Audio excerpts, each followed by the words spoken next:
Hello everybody and welcome to the Genshin livestream. Hope you're having a wonderful Saturday. Hello Friskidis, Xnay and GP Keep. I've been having a great day. I'll become even better if you're going to watch my livestream. Hello Sayonara. Okay, this is the last livestream before all the events go down. And by all I mean like just this one. So if I wanted to go diving again, I would need to do it today. But I'm probably just gonna like leave it as it is.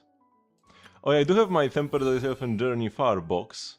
This is like another weekly gacha we have. Should we do a gamba? Whether I can get something good or just garbage? Because you can get a crown, a dust, or an elixir. Right? Those are like the good drops. And then you can get like anything else. Always gamba? Okay. I'll make a short one. I'll make it like a 5-minute one. Do I get a crown, dust, elixir from TTTAJF? I've never I've never seen this as like a abbreviation, but it's kinda looks kinda funky.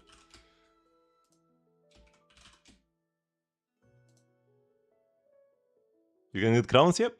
You can get a crown, a dust, the reroll dust, the feathers, or an elixir, the ones that used to craft relics with, or artifacts with substats you want. They're just rare. I think it might be like 10% or maybe less to get like any one of these.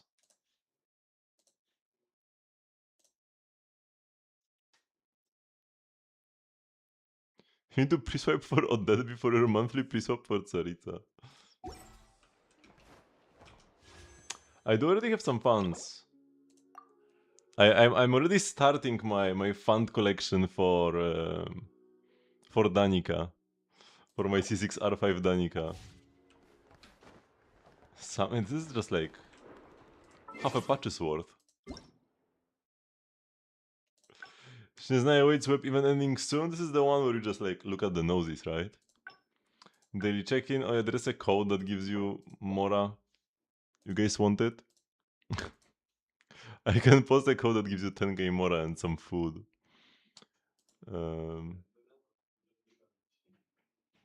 Wait, where did I have it? Wait, not here? No, that's not the... Huh. Wait, I don't even see the code. Where did I find it?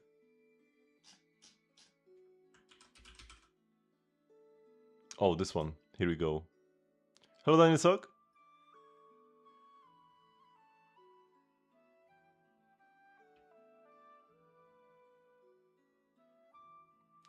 Weekly boss material? You don't need to do weekly bosses yourself. You can ask other people to do them for you. Like join an outpost. Oops. Here we go, that's the code. I haven't done a weekly boss for myself in like months. I do sometimes do the weekly bosses for other people though in exchange. To not be a leech. But yeah, if like there is a one boss that you have problem with tackling, you can just ask other people to do it for you and then like do stuff that you will be better suited for. Yeah, I mean this is the optimal play. Instead of doing your own bosses, just relegate your fights for somebody else and then you do theirs. And you just get the extra currency that you can use in the shop. If you are poor, then you can buy some like Dennis and upgrade mats from the shop as well. So definitely join some outposts. There should be a bunch that you can just like freely join. Not testing. I tried doing some, but I don't always get there every week. Yeah, nope. By the way, nope is the correct choice in this gamba. Do not get scammed. Vote for no. I will not get anything good here. Haven't seen you around for a while, but I see that you found some time to come work out today. Many of my trainees tell me that they can feel their scalp tighten and sweat pouring the moment they hear these words. Does that sound familiar to you? The scalp tighten? Hello, Aurelian. We'll check your Sandrone in a sec. I used to think that tough training was the only way to success, and the results more than justified the effort. But lately I've come to realize that setting the bar too high can have a detrimental effect on the trainees' motivation, making it harder and harder for them to keep going over time. Seems like it's time for me to tweak my approach to training. I'm planning to add some lightweight activities to the schedule. Even something as simple as a 10-minute walk after dinner or a few easy stretches before bed would do. Those actually count as exercise too.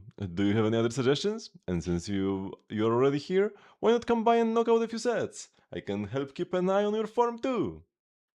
Jansen's such a bro, and she gave us a book, The Guide to Contention.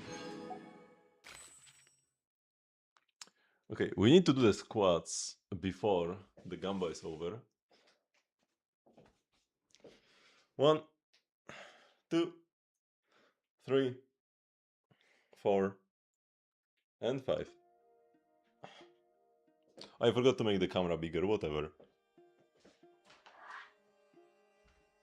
I'll open the window.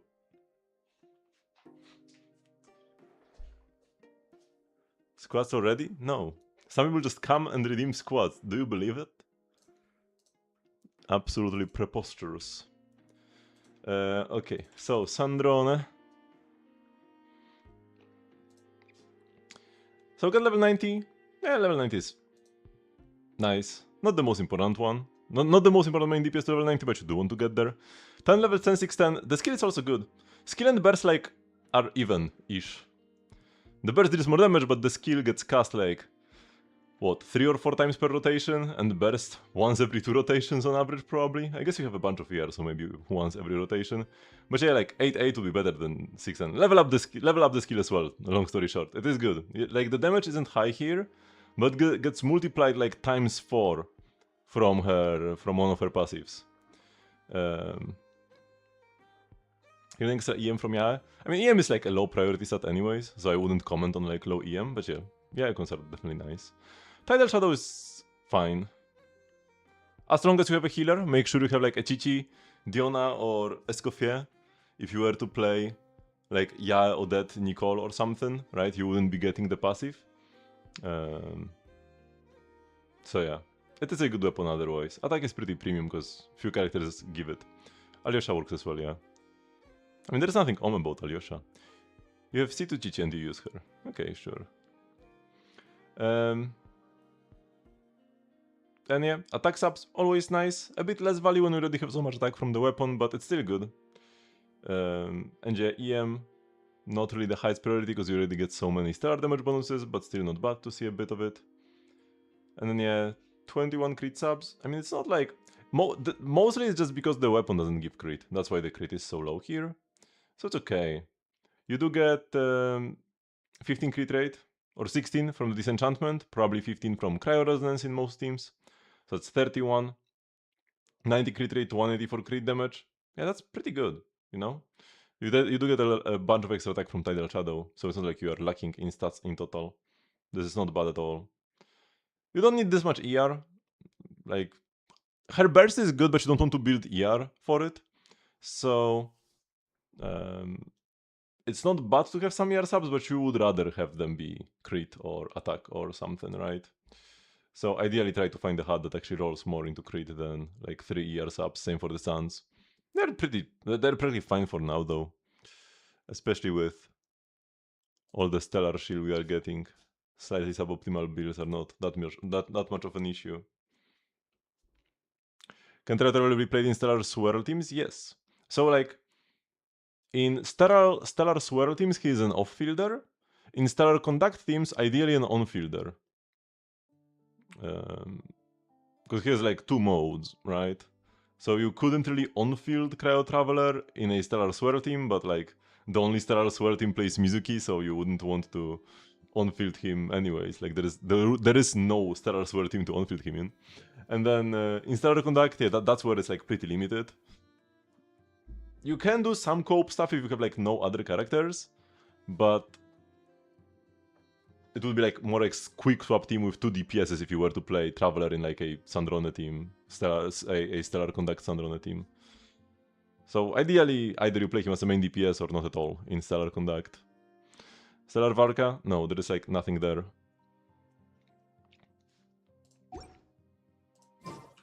Okay, let's see. What do we get from our tempered in practice box? Yep. We got some garbage.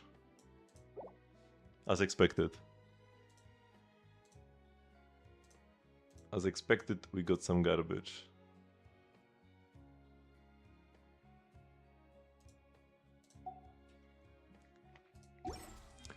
I do hope there is like some pity system for this. Because some people got like the crowns, elixirs, or dusts week 1. And then others, like, I mean, probably 95% of players got nothing still these like few weeks. Okay, let's go do some leyline overflow. So yeah, I do hope there is some pity system, because that's like pretty substantial, you know. Also, some people proud themselves by like trying to collect every crown possible, and then like those are RNG crowns, which we have never had before. That's slightly scuffed. There is someone out there that had good ones every week? I don't think so. I don't think there is any such person actually. Even with the millions of players Genshin has, it seems like the chance to get one is too low. For that to happen like what, 4 times in a row? 3 times in a row? How many weeks have we had this? I feel like that's already too many. Twice? Maybe. Like 2 out of 3? Maybe there are a few people there. But 3 out of 3? I don't think so. Now 90 PT has been hit. But for every person saying they hit 90 PT, like 1,000 of them are wrong, and then only one of them actually hit it. And then hitting 90 PT twice in a row, I'm pretty sure it's like mathematically impossible from my calculations. Like the chance of hitting 90 PT twice is lower than the chance of being born.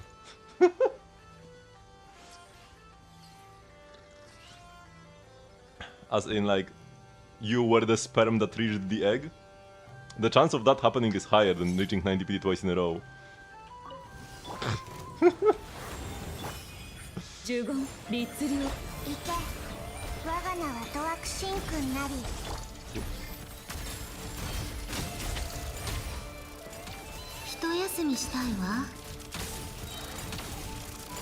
She's too far from a yard. Okay, here we go.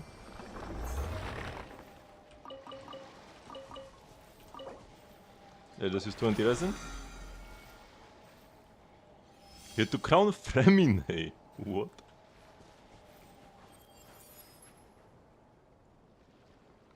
The egg has some control over which sperm enters it.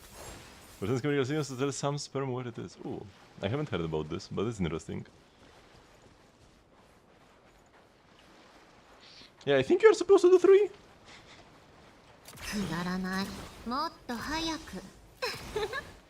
Although I'm not like 100% sure if I'm doing my rotations perfectly.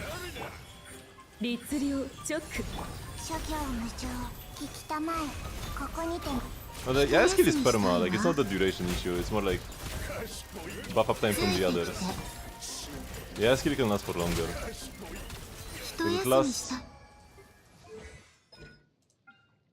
It lasts for 24 seconds, because it's like 14 base, and then it gets plus 10 from one of the passives. Yeah. It lasts 24 seconds, so like it never runs out. But it's more so like the other buffs, right?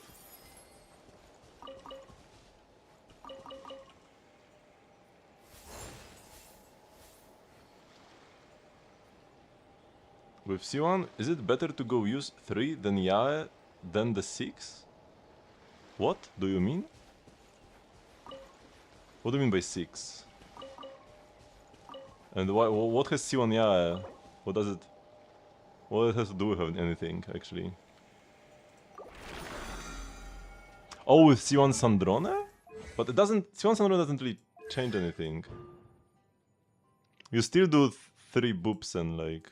No, I guess you can do an extra one.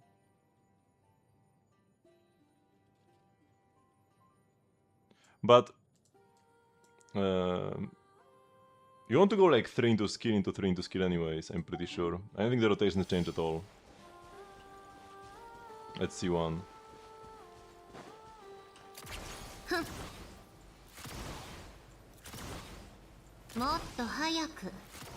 Because the skill itself is like good damage.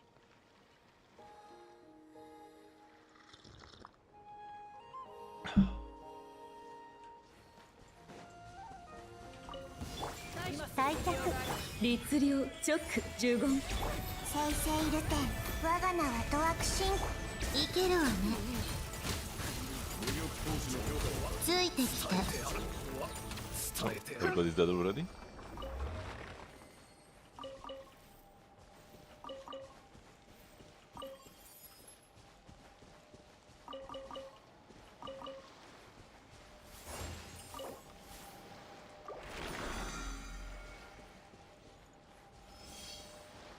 I mean, you do get a Sandrone playing piano cutscene in the story itself. You can later go to interact with the piano again, but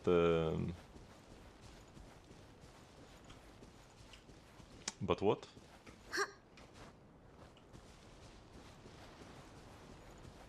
I mean, that's like just a bonus. You already saw it once.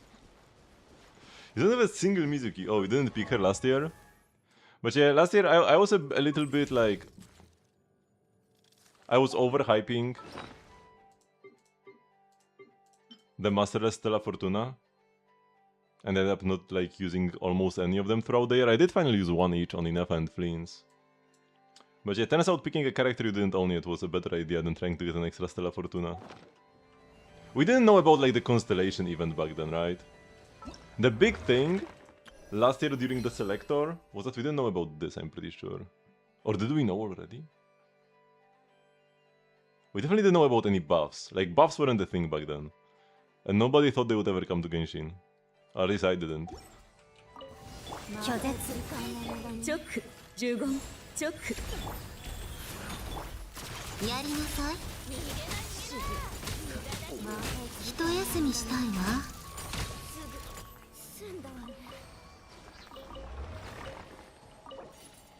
Oh wait, that's it already. No.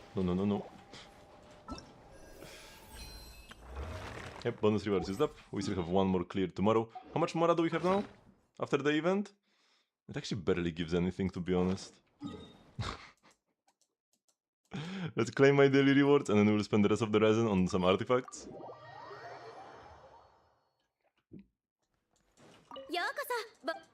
Going for catching was like the worst option. Will Chichi be required? Definitely not. Chichi is a side grade to like 5 different characters.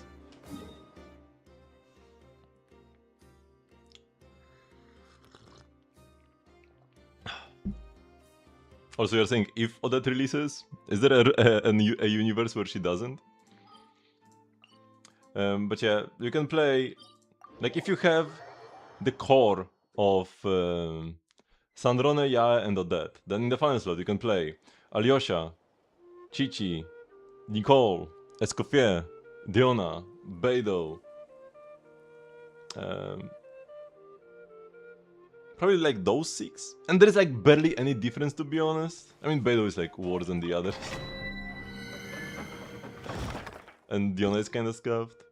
Other than that, Escoffier, Nicole, Chichi, and Alyosha should all have like moments and situations where each one of them is best. Okay, the experiment days. Yeah, these will be used. These two will be used for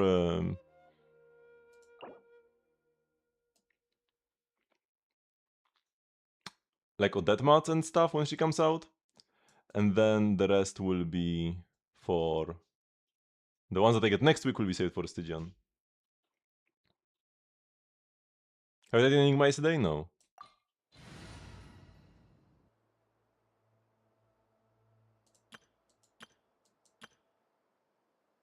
I have the same team twice now because my daily team. Oh yeah, my Lochen reached Friendship 10. So I now kicked him out of this team, and now these teams are exactly the same, but not for long. Actually, wait, Odette and Alyosha will also be in this team, so actually they will still be the same. for a decent while. Whoops.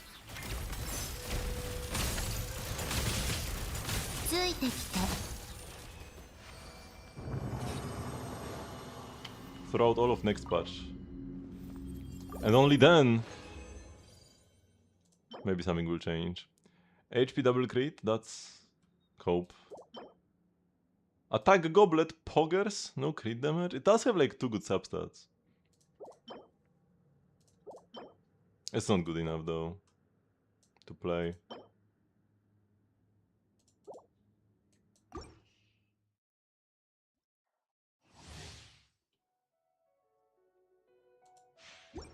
David will not believe it until he sees it.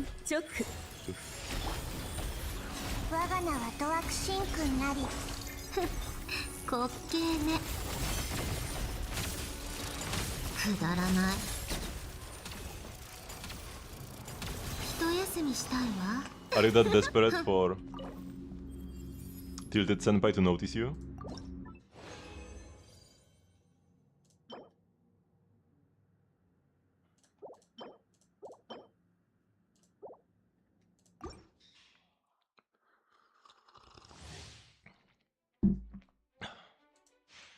And speaking of Stygian, I kinda want to like redo the Sandrone stage. Not my Sandrone is like decently built, and so is Yae.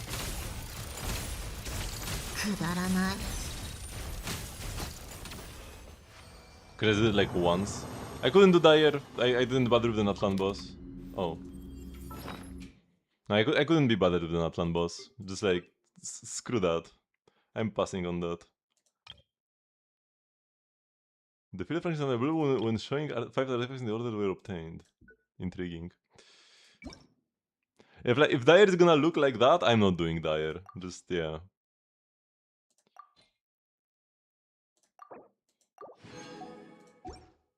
I don't need the limited skins that much. Maybe once I get my C6 Danica, I will be able to just like delete any one boss. But we'll have to see how good her constellations are. They could be chopped like Sandrones. And maybe I won't be able to insta-delete any one boss.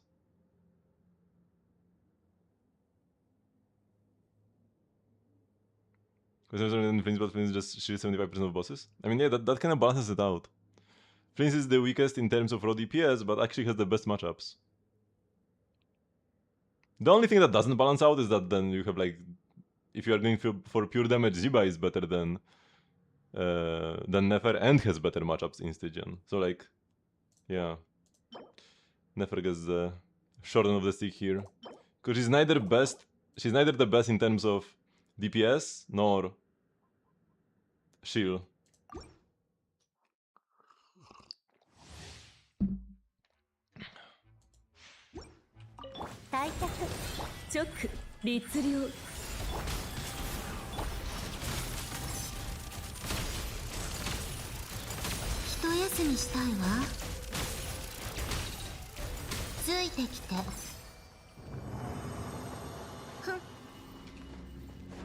I mean, if you are benching C to Nefer, that's a you issue.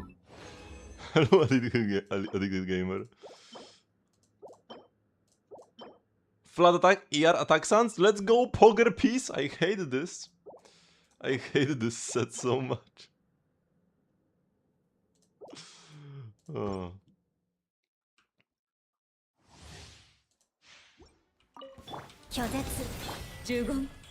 What do I have to do with this?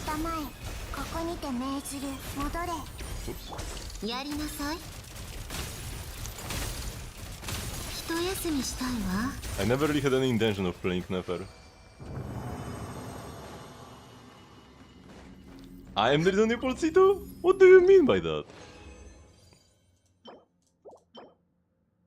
Ooh, attack hat, but it only has double high roll crit and a high roll EM roll? Doesn't even have flat attack? What a garbage piece. I might say, it's like high roll, high roll, high roll. Not sure what I would want this for, but high rolls, like, this is kind of like a 4-liner. Pretty much. With all the high rolls. It's kind of like a 4-liner with like low rolls. And I would keep a 4-liner attack hat with double crit EM. Ech.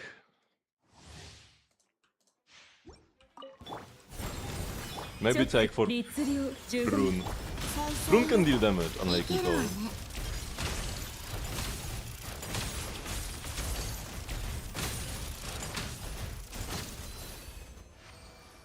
くだらない。もっと早く。 We are not using this, we are using this instead. Attack percent with flat attack as a substat? Pogger's perfect artifact? No, I'm not even... No, bro. Like, it is technically a good piece. If it rolls like 4 times flat attack, it could be my best piece. But I'm not saving this. Like, come on, bro. You can't make me save this.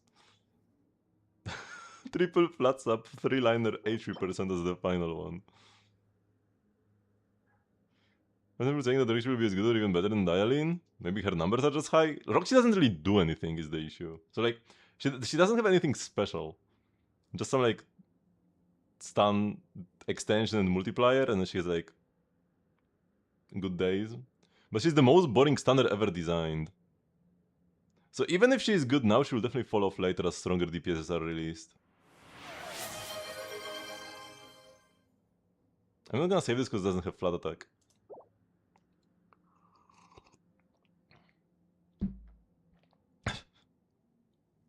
I mean, a 3-liner is never best in slot, but like, it could be my best piece on my account if it rolls 4 times flat attack. There isn't any character that benefits from having fewer substats. Oh, it's the same account. So, yeah, level 90, got C3. The C3 itself doesn't really do anything, but C1, C2 are good. C4, what does, wait. What does the buffed C4 do?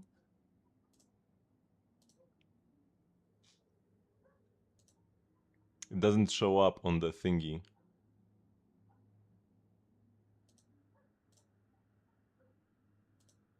So in the past it just gave damage bonus. Now it gives you energy.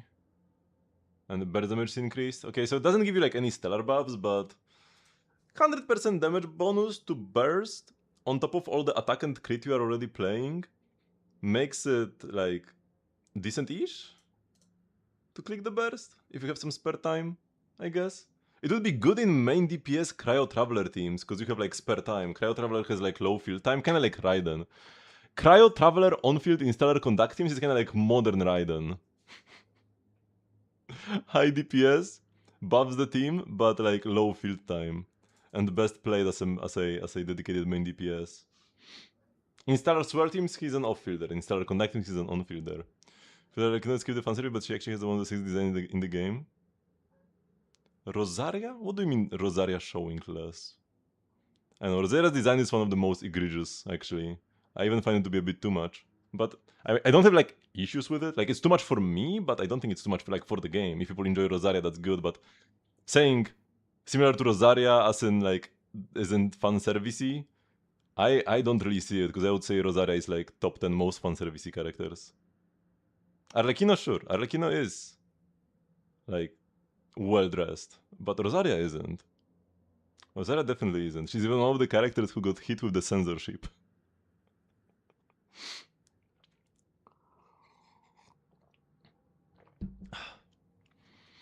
But yeah, everybody has a different definition of what fan service is. Fan service is like whatever you like in the whatever services you is your kind of fan service. So for somebody like Varka is fan service because they like buff men, and for another person, Llama will be fan service because they like naked women.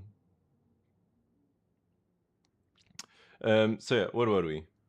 10 levels, count here, 9 here. Yeah, sure. If you ever get C4 and want to use the burst, it should be pretty decent. So levels on the burst kinda can matter then. Levels on the skill are like fine. The stellar damage is not on the skill itself. Yeah, the stellar damage is like somewhere here. So the talent level on the skill doesn't really matter that much, but it's still like something. Witsith. Yeah, Witsith is good. Attack and EM are both premium. And then damage bonus isn't like the worst. She deals like some non-stellar damage. Attack percent is a very good stat. You will sometimes get it. おまじな Thank you very much. Who do you think goodie for the follow? You will sometimes get attack from Witsit, and then, like at that point you will be like pretty saturated on attack. But outside of that, you don't really get many attack buffs in Stellar teams, so not having any attack percent substats is quite a bit of a shame. Attack percent might be even better than crit for you at this point, or at least like on par with. So make sure to, like, as you're getting better pieces, treat attack percent with respect. You do want more of it for sure. EM is kinda like mid, but because you already get so many stellar damage bonuses already. She does have like some damage EM to damage bonus conversion, so it's a bit better for her than usual. 65 crit rate, you do get 16 from the set, 15 from Cryo Resonance if she's the only Electro, and you are not overtaking the Cryo Aura, so that would be 96%. That's good. If you are playing multiple Electro characters, if you were to play like Miko with Alyosha, you could sometimes drop the Cryo Aura, so if you're gonna play a team like this, make sure to actually watch the enemy and see do they have cryo on them, because if not, then you should be playing more crit rate, because you are not getting cryo resonance at that point. Crit damage, yeah, that is good. Energy, definitely not building it. Even if you want to press the burst, you definitely do not want to build energy for it. So ER is pretty much a worthless stat.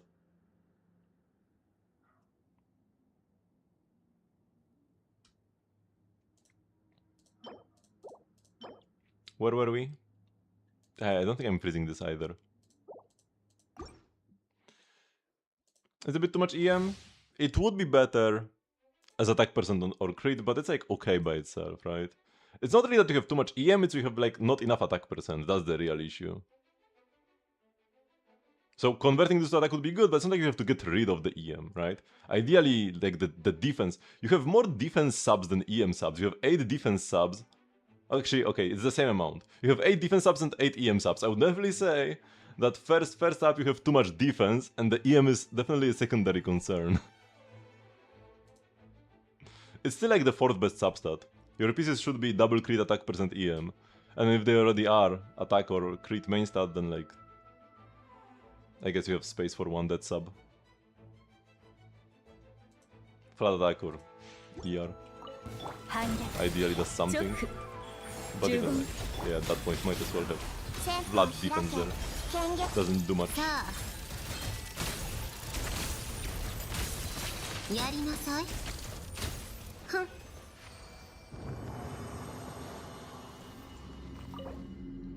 Okay, final bit of resin. I had high hopes for this goblet. I saw that like with the final 20 resin of the day, I got a goblet on set and I'm like, damn, it's finally time. It's finally time to get the most poggers piece.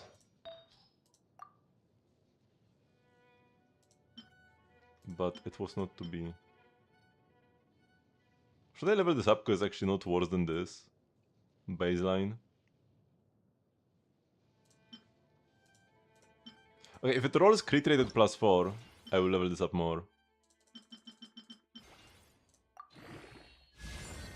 Okay, no, it didn't, so I'm not rolling it. Especially because I'm pretty sure I'm already capped with my Yae. Yeah, I'm like almost capped, so I would need to reorganize my other pieces if I were to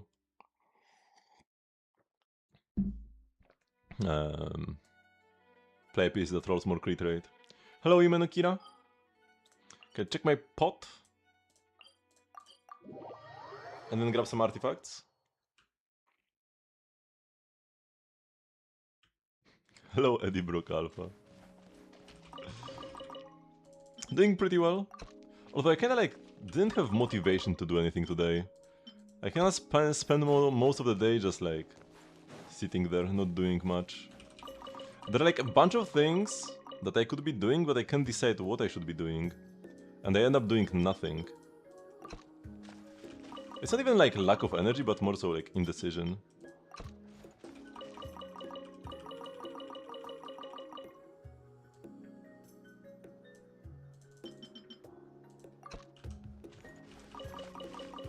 I mean, I'm not saying I don't have motivation to do anything on stream. I'm saying like throughout the rest of the day. I definitely have things to do now.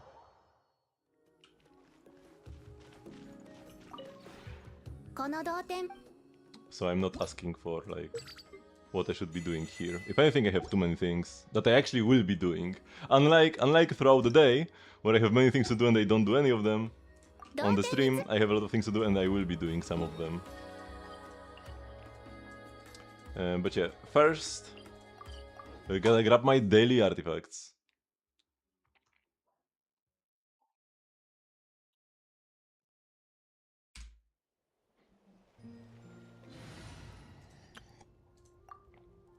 Gotta have a lot of EXP ready for when I learn what kind of set Danica I'll want to play, and I will start hyper crafting pieces for her every patch.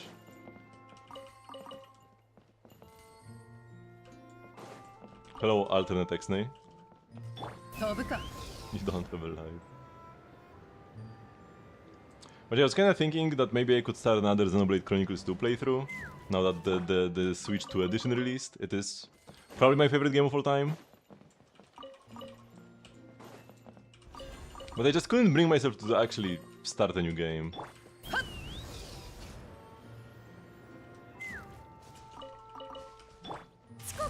I bought a bunch of Pokemon games as well, recently. And by recently I mean like a couple months ago.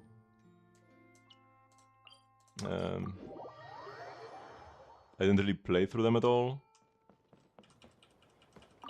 Because I had the plan to play through like all of the DS games. And then also bring my mons forward to Pokemon Champions. But I started with starting a new Soul Silver playthrough. Had a bunch of fun with that, but I kinda like finished that. And haven't done anything else.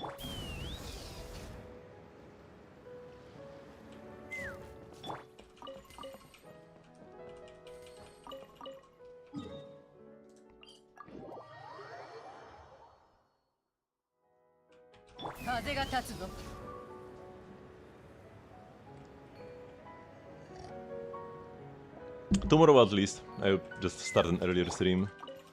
It's also like a bit harder to commit to doing anything throughout the day. Because my sister was visiting.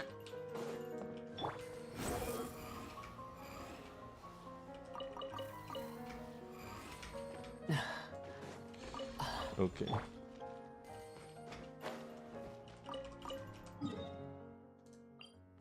Now for Easy Breeze Market.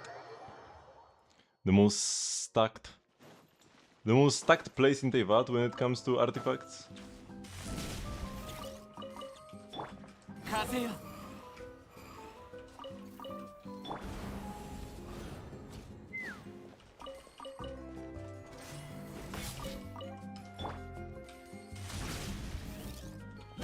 So after I'm done with all the account maintenance, you could call it, we are either going back to the moon, or I could do a little bit of extra diving. I have already gotten, I'm pretty sure, all the rewards in the diving event, but I still have like a few exploration tasks, like catch this fish X times or whatever, this kind of stuff. And I could try to like fill out my fish compendium, but I don't think I'm gonna do that. Like, part of me wants to do it, but it is kind of pointless. Maybe by doing it, like, if I were to fill out the fish compendium, for example, maybe this would be a signal to Hoyo that I like gameplay like this and they should do more of it. I definitely would like it if there was a permanent mode like this.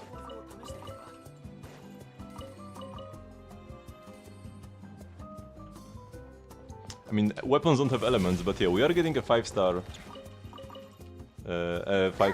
sword for the Traveler for free. And it's for any Traveler. Any Traveler can play it, but it only matters on Cryo Traveler. Even the like better Travelers, like Pyro Traveler, don't really care about like crit and attack percent. You would rather still play like either Sack Sword or Faff Sword on Pyro Traveler. So it's only really for Cryo Traveler, but any Traveler can benefit. You can even play it on any character in the game, you just don't get the passive. It has a passive that gives you a bunch of attack percent and crit damage if you are the Traveler. And if you aren't, you get no passive, but you still get like the high base attack and a crit substat on the weapon. As a sweater is a turtleneck. If you watched me for any amount of time, you would know that I wear turtlenecks most of the time.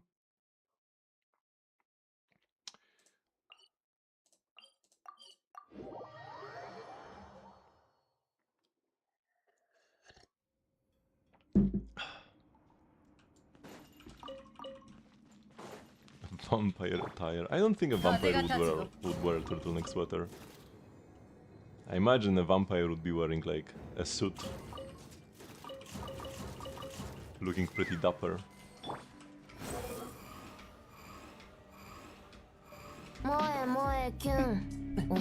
Thank you very much, Yumeno Kira, for the follow. I really appreciate it.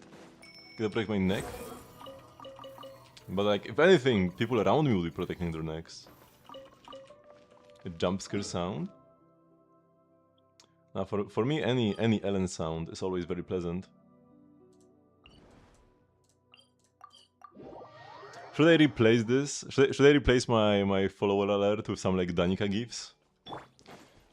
No, I probably wouldn't replace it, but I could add. Maybe like there would be a random rotation, and we could either get the Ellen gif or a Danica one. Yeah. Increase the volume even more? Sure. As you wish.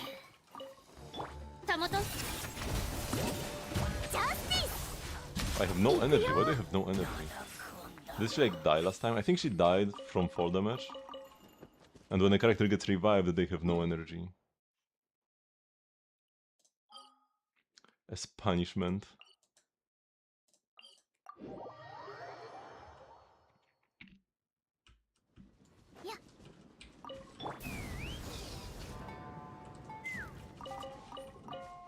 So yeah, the goal for today should be, at the very least, getting this. I feel like once I reach the 80%, I'll probably unlock the final compass that will show me every chest. So it will be like very, very quick to fill out the rest. I already did all of the Lunar Sea. 100% of that. Now I just have like the Ungen Circle and some of the neighboring areas left. They have separate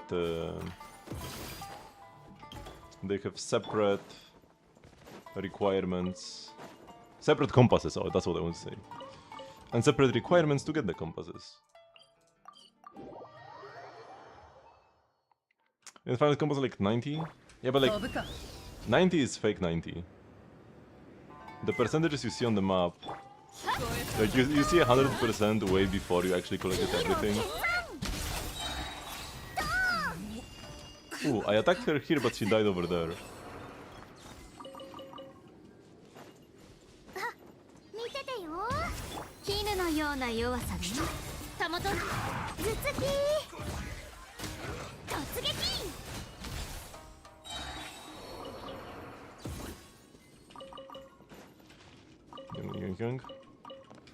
I am also still not sure who am I gonna pick from To Temper Thyself and Journey Far when the next cycle starts. I have like 3 choices?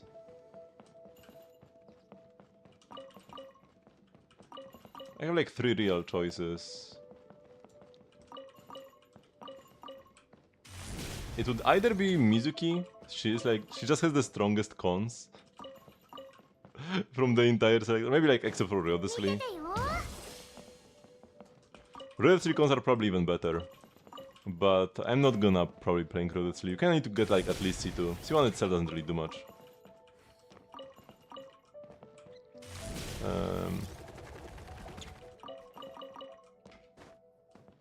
I could pick Diluc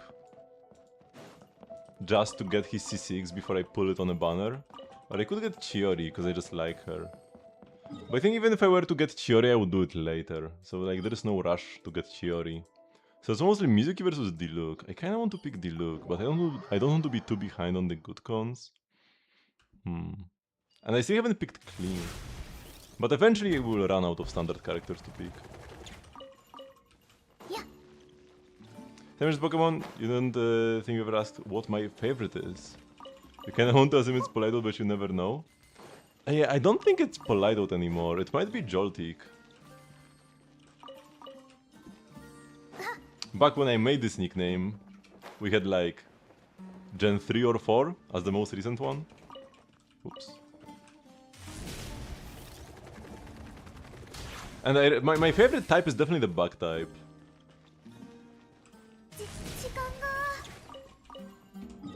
I don't have like any particular fondness towards water types actually.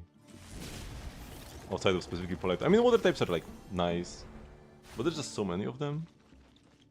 But it might have been like my lower half of liked types. This is Galarian Zapdos. That's a very nice choice as well. I do like the Galarian birds. But yeah, it's gotta be some bug. I also really like Slitherwing, the past Paradox Volcarona. That one is cool. Volcarona overall is a great mon, and so is Larvesta. I'll probably like Larvesta a bit more. It's so fluffy. But then I think Slitherwing is kind of like big Larvesta. So it's probably my favorite form of Volcarona. Your favorite is Vaporeon. Did you know?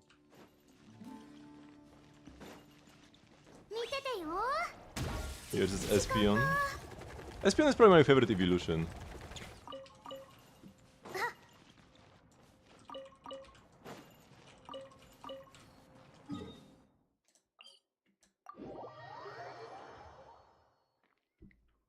But I'm not like a super fan of Eevee actually. I feel like I definitely like it less than the average person.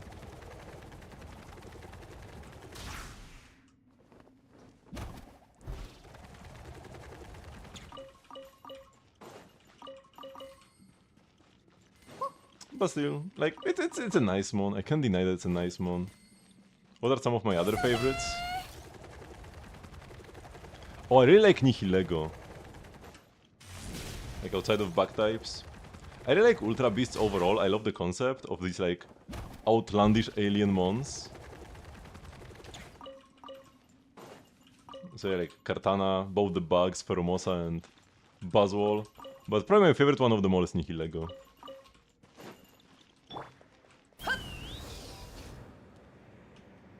What's my all-time favorite video game? It's hard to say like for sure one single game because there are so many games that are so different. But I think it's gotta be Xenoblade Chronicles 2.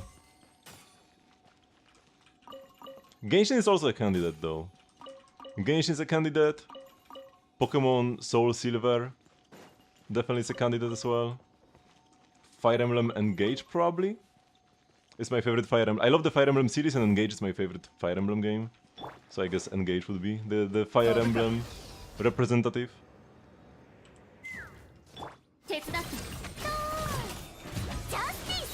But yeah, I think it's gotta be Xenoblade Chronicles 2. It's just such a masterpiece of a game. And that's why I wanted to start my like 5th playthrough with the Nintendo Switch 2 edition. You have to get an Articuno, Jirachi, Chatot, and Tyrantrum are for your top 5. Ooh, Chatot is gonna be like my my bottom 50 months probably.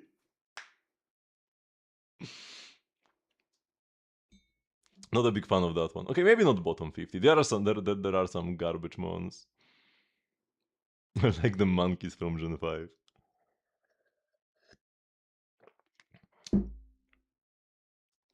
Favorite 4 pizza toppings. I actually really like pineapple. I guess like even if somebody only kind of likes pineapple, I'm kind of like obligated to list it as one of my favorites to piss off the people who think it's like illegal. But yeah, pineapple is pretty great. I really also like these how do you say it? Like blue cheeses. Those are amazing. Also sun-dried tomatoes are great.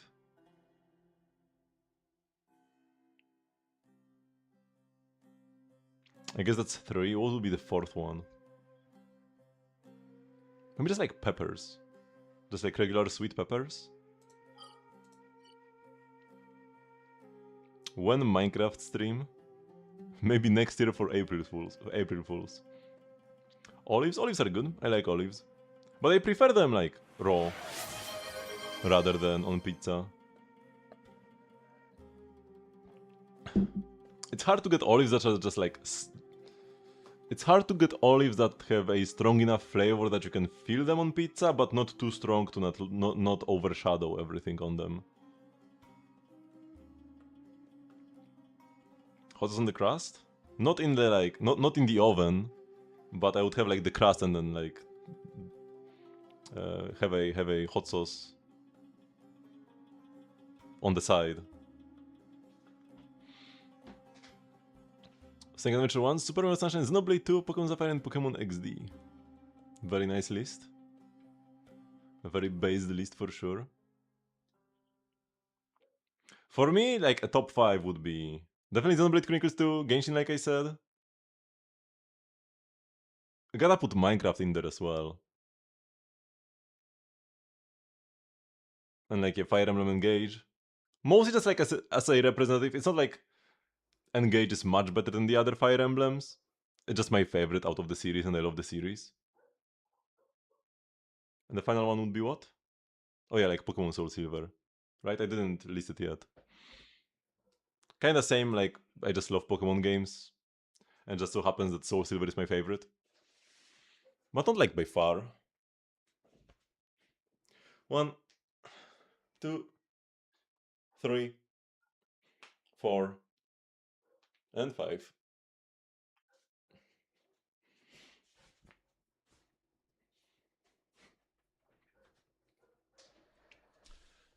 No, 6, 7 indeed. You have a 12-hour shift tomorrow? On 12-hour shift on a Sunday? What? What do you do for work?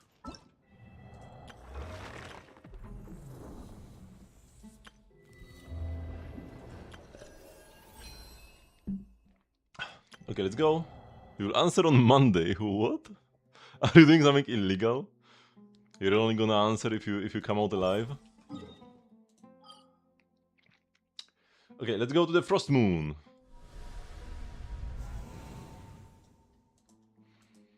And so last time I arrived at the Nur Stone Circle.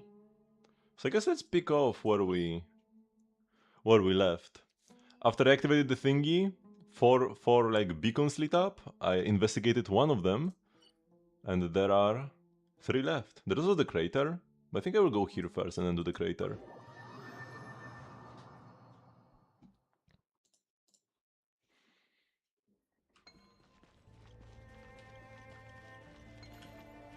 Yeah, so these shinies.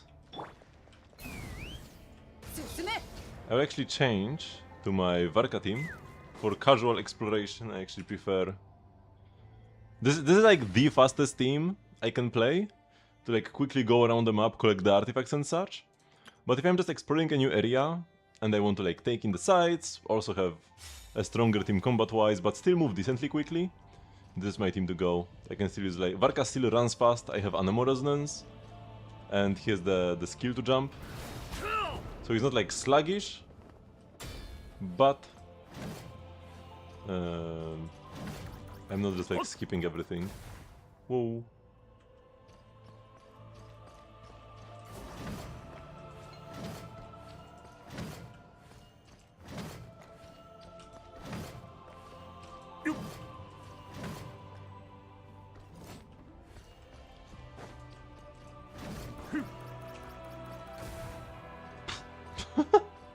This one kinda glitched out.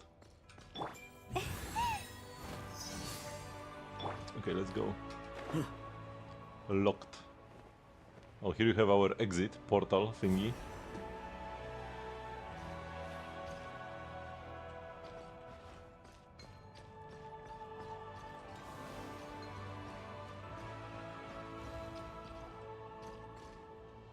Hmm? What is...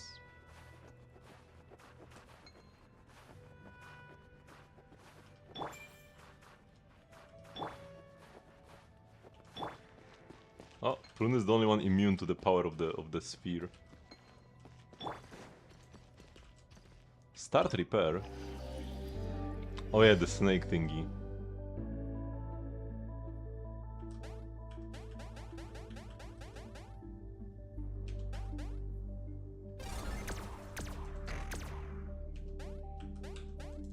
Oh, I just have to kill all of them. That's the task here. Okay, that's pretty cool. Oh. Let's make sure we don't collide. Here we go.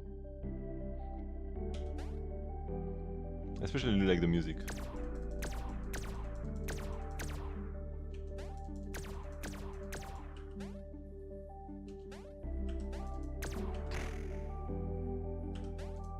Woo! Does it count as me colliding with it? Okay, let's get this one.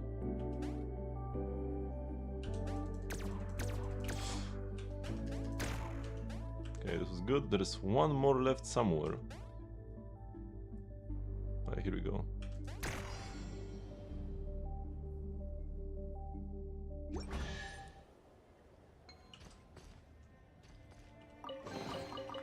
Now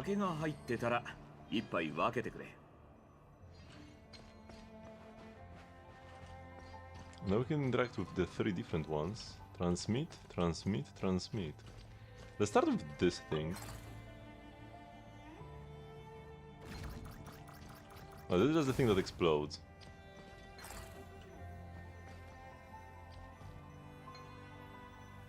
Oh, what is this? Okay, I'm not even sure what this thing is exactly.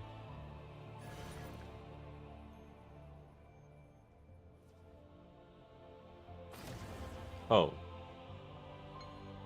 Okay, it cleans out the debris here. And now the ball should be able to land where it's supposed to.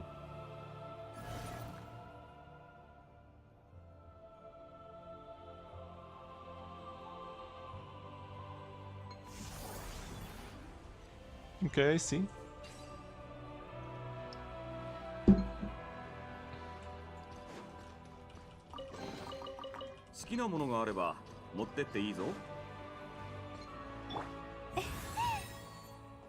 Nicole says there is no treasure nearby. Thank you, Nicole, for your insight. I don't have all that Nicole's like exploration passive provides is that you don't need to swap your gadget to the compass. Such convenience, much wow. Whoa. Whoa, wee. This shot me really far up. Okay, there is one more here and one more here. I guess let's go to the entrance first.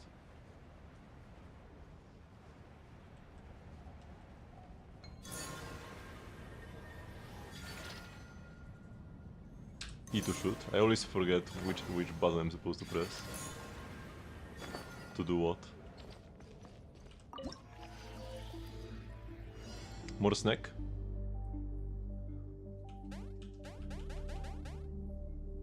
Can we take the shortcut? Let's go! Saving frames! Oh shoot.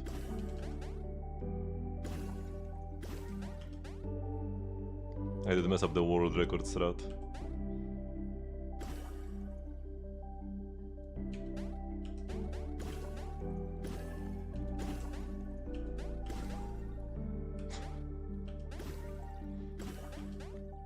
Let's go like down first.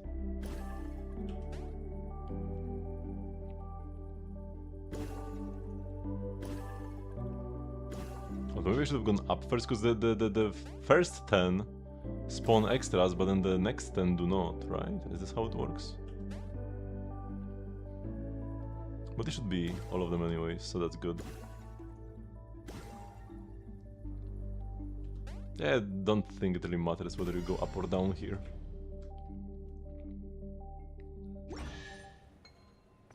Okay, that was simple. Whoa! Yeah, Illimu, storage in array index 3. Fragmented glowing characters manifest upon the stone tablet. Index, features concerning cognition. Center? Wait, what? Is this supposed to be here? Is this an error in the game? Or is this an error in the ancient dragon technology?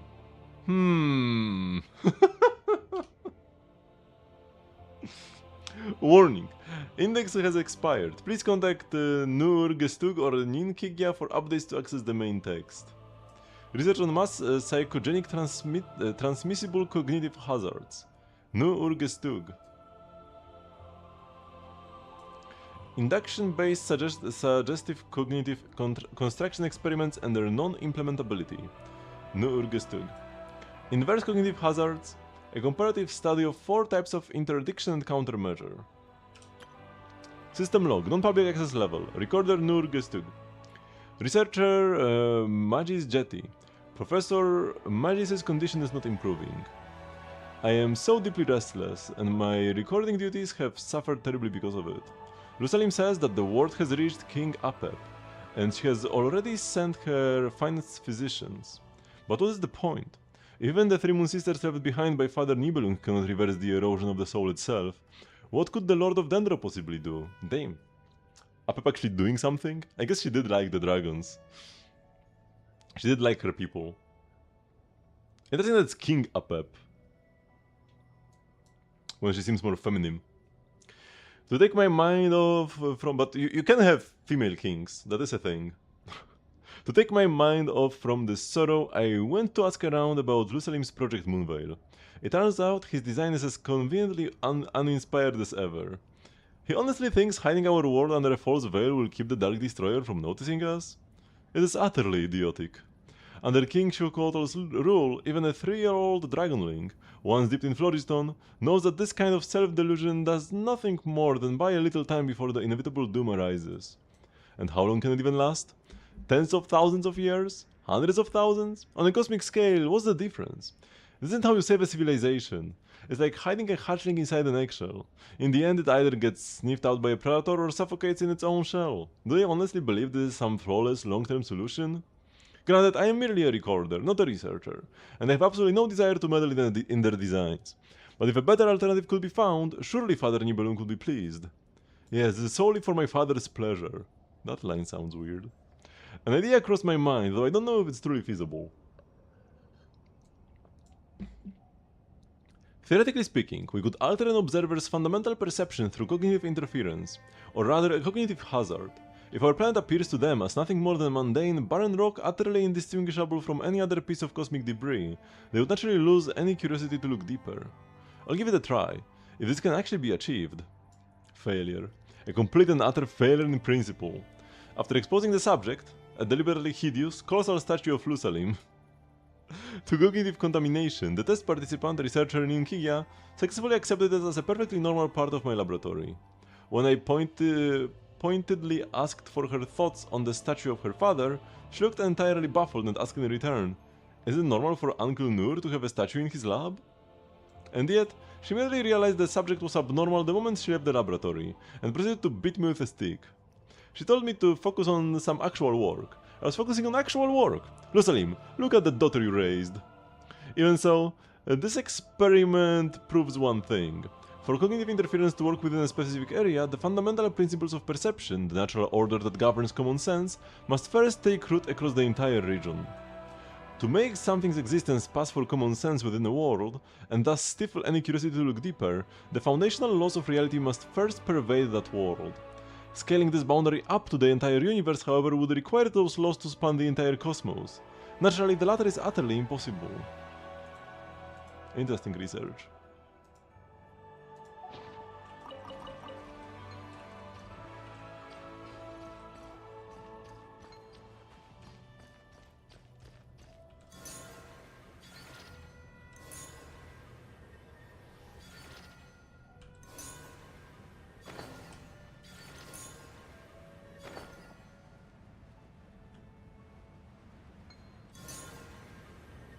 I love this like old dragon technology and the lore behind it.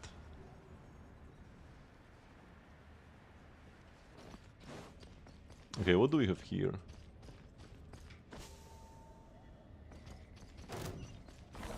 Prepare for combat. 腐食神聖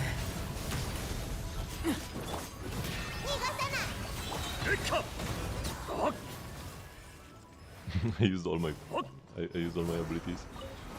As if it mattered.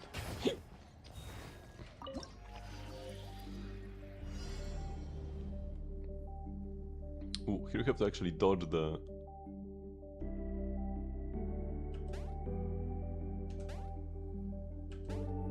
red thingies. Oh. I am already hitting the dead ends in this maze. Should have taken a better look at it while I had the chance. I probably need to go where the red things are, right? Only the correct path would be blocked. Okay, now we see the destination.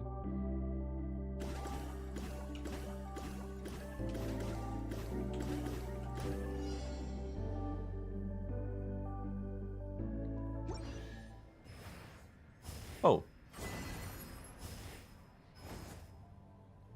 The dragon came back?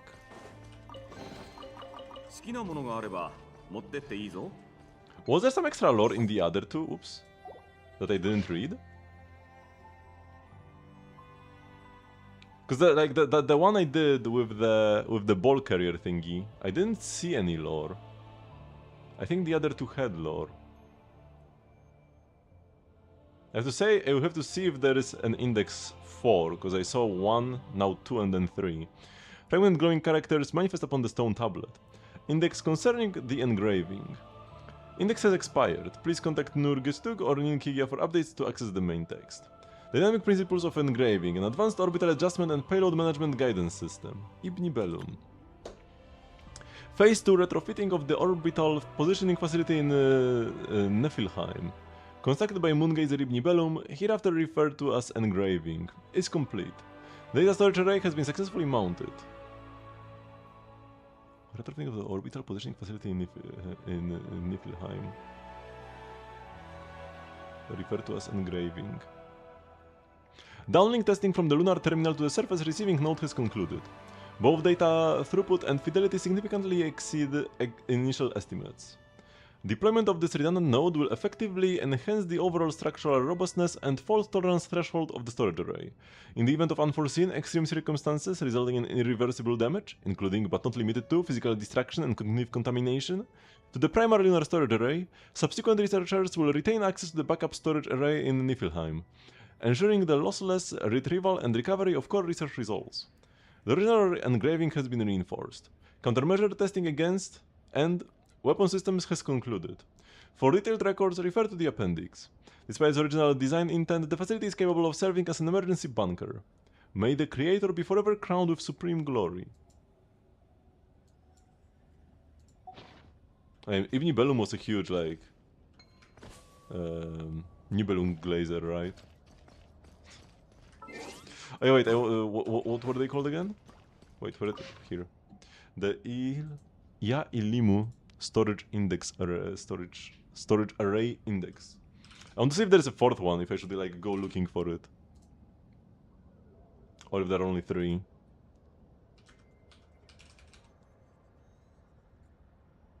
Oh no, there's 1L. Yeah, Ilimu storage array index. No, there are only 3. Okay. I'll be right back. I will take a quick bathroom break before we continue.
Okay, I'm back.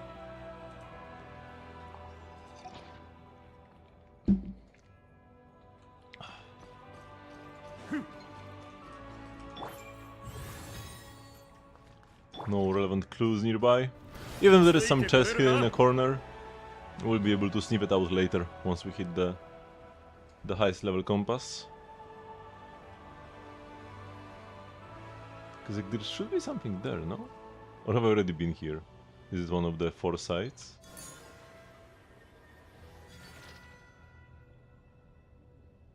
Oh yeah, I have been here and I don't understand what these arrows still mean.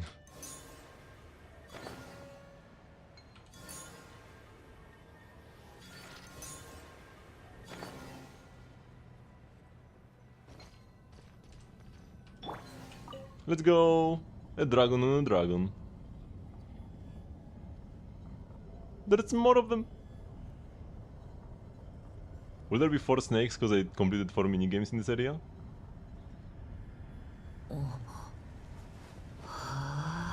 Oh, there are 3?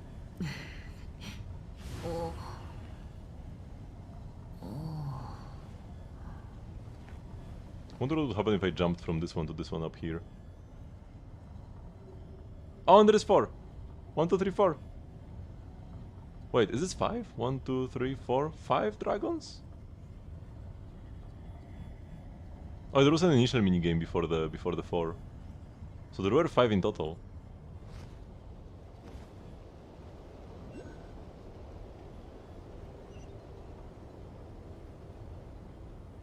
Will he stop for me or am I supposed to jump?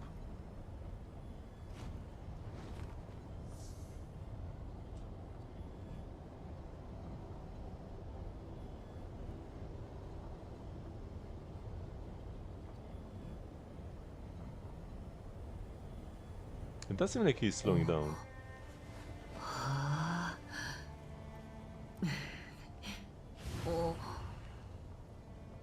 But no, he's not stopping, okay.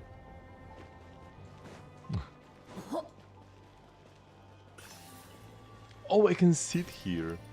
Let's go, sit spots! Damn, and it zooms out with all the dragons here. The ones in the back are glitching out slightly. Peek!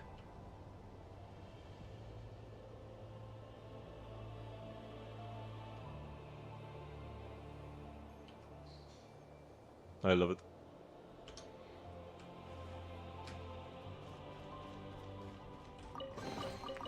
なんだかプレゼントを開ける時みたい。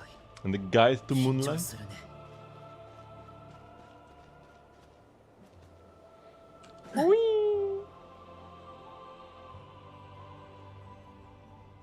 Do you take reduced fall damage or no fall damage on the moon? Okay, only reduced, but heavily reduced. Oh, not this.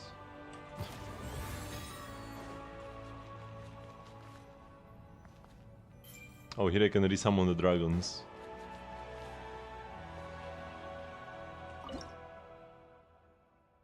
Okay, I didn't hit any relevant breakpoints.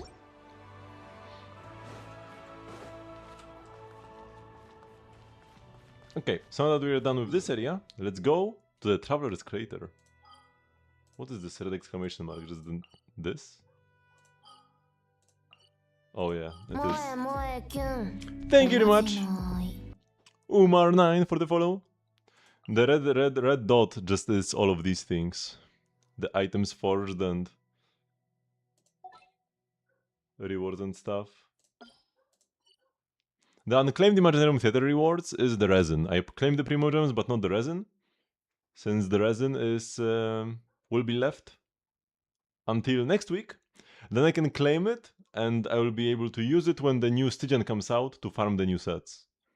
Also, you just want to, ideally, you want to use all your fragiles and transients during the Stygian period to get better artifact farming value. Because at the end of the day, artifact farming is what takes the most time and resin anyways.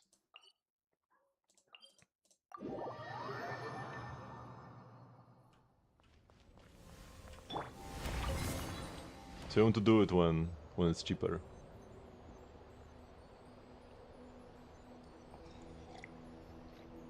Ever so slightly. I mean, it's not cheaper, it gives you more rewards, but like, it's the same thing.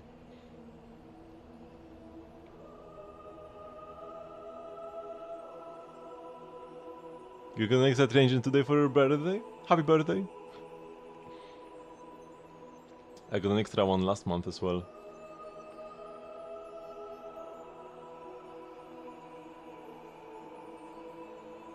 Artifact farming gotta be insane.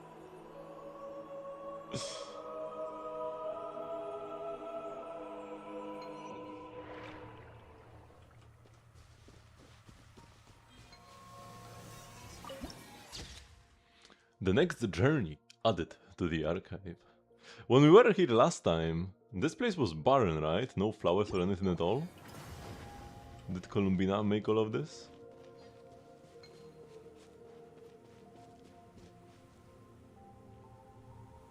Oh.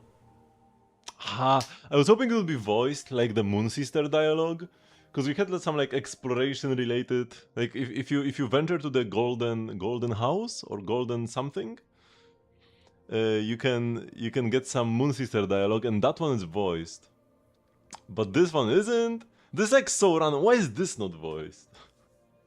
They already had Columbina's voice actress in the booth for the World Quest. Brother, like why not make her read 10 extra lines? Columbina, you're here. And now you're here too, so I suppose we are here together. You say that as if you knew I would come. I didn't know when, but I knew you would come eventually. Just as there is always a pull between the moon and Teyvat, you always find your way to me, don't you? Come, sit with me for a while. I saved you a seat.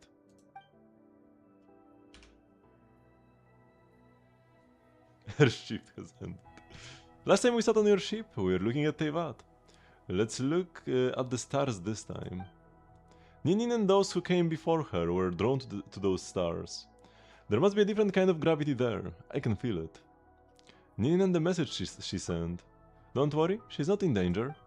She traveled very, very far in safety. So far that I can no longer sense the power I used to guide her on her way. Oh. So she's no longer, like, exerting her strength on it. I mean, yeah, the message was presumably traveling at the speed of light. Eventually it would reach the end of her sphere of influence. But I'm curious. About what? All kinds of things. For instance, would a message from a moongazer ever be received by someone else? Whoever receives it, or whatever else might receive it, who might they be? What would they think? Would they know love and hatred just like us? Would they still be drawn to the beautiful yet mysterious sky above, even with the abyss closing in around them just like us? Would they, like us, also want to find others, wave at them and say, "Hello friend, I'm happy to meet you"? Out there, in the depths of this starry sky, are there still civilizations untouched by the darkness? I think there are. Our ship once received a message. What kind of message? Almost all of its meaningful content was lost. But it must have come from an intelligent civilization. Lost? Was it because it had traveled too far? Still, even this much is encouraging enough. By the way, Jan. Your birthplace. It's out there too, isn't it? If one day you decide to return to where your journey began, to clean it up, I'll be glad to lend a hand, just like how you helped me clean the moon. Then I won't forget to invite you. And another party? And another party. Then, what do you think of calling it Home Returning Night? What if it's during the day? Then we'll celebrate all day until night falls.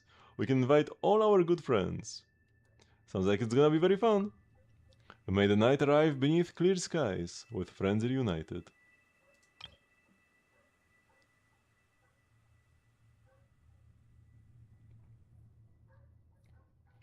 And it's so beautiful.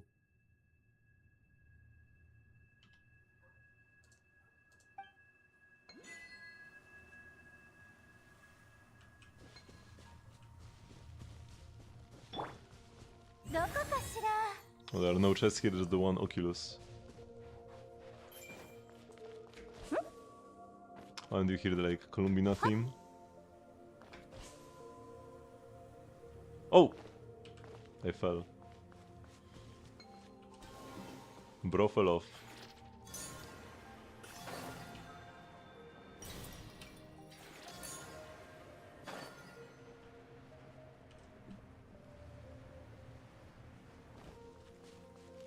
Oh, the game will not let me go up on the side of the crater. I want to get like a better view. But this should already be outside the map, right? Oh no, I can like barely reach here. Okay, good. Oh no, no, no, no. Okay, it's not like here.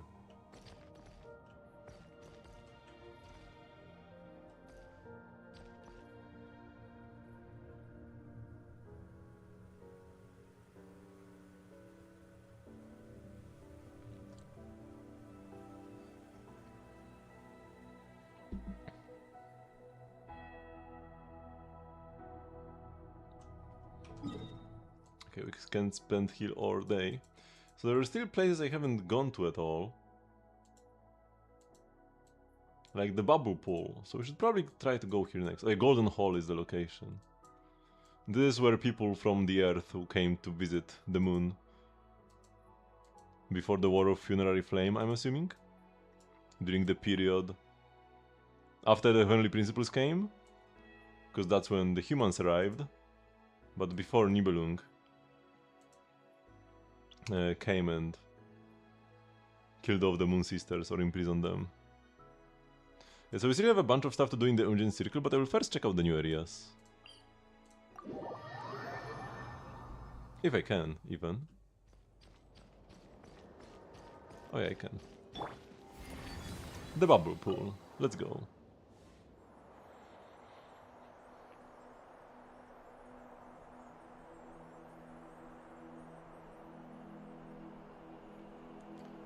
I like this because Durin gets to finally fly. He loves flying so much after all, but never gets to fly in game. Such a shame. Hey. Hello, entering.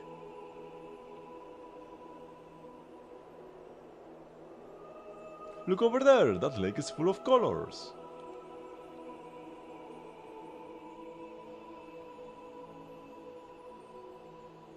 Indeed it is, Paimon. Indeed it is.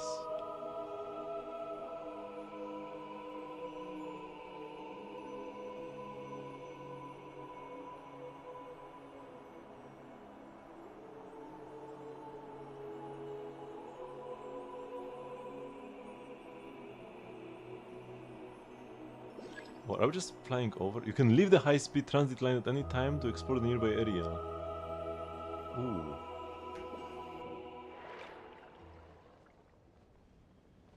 I guess I do want to explore this area. Although maybe the play was to reach the bubble pool first, because then I could like just TP back here. Like I could reverse course and then like this is shorter. Because now I'll have to TP back here and go through this stretch. Whatever. The journey is nice anyways. Having to repeat the journey is not an issue. Oh, and this is the other moon thingy. I'm assuming I will get the other key from the statue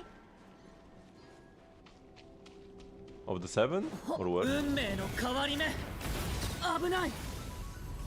I killed them all immediately and I didn't even get energy from my E.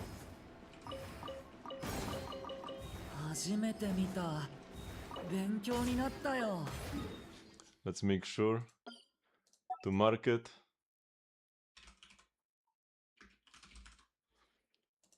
Because I am the master of forgetting where things are, even if they are incredibly obvious.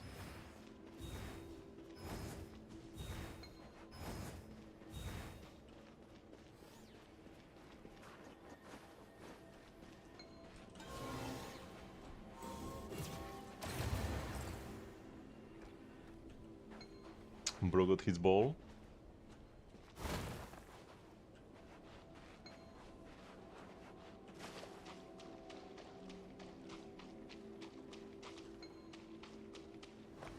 Oh, and that's like 1 out of 3.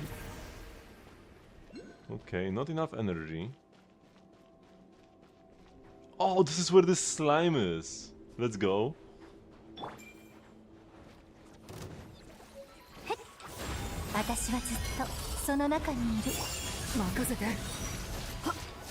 Oh no! Took all my pyro juice. I'm also wanting to do pyro damage. No, he ate me! この心を持って天に帰る。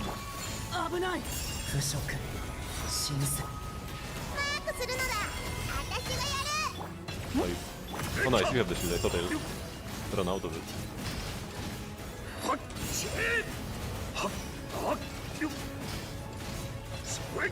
DPS is crazy though. 拒絶。腐食神聖。気をつけて。逃がさない。 Okay, now it became an Nemo, but actually do mostly pyro damage, so I'm fine with that.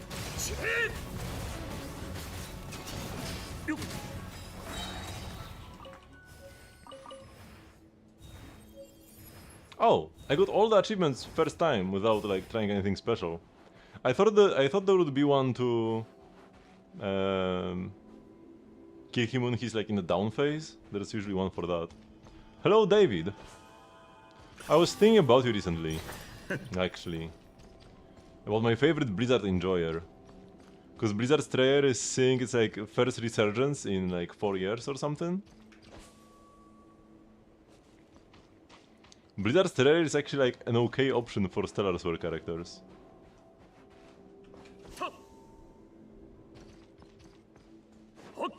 But in 5 months, and you're coming back to Snezhnaya, the cryo region? Oh, there's like nothing here. 退却。 しっかりついてこいよ。 What is happening over there?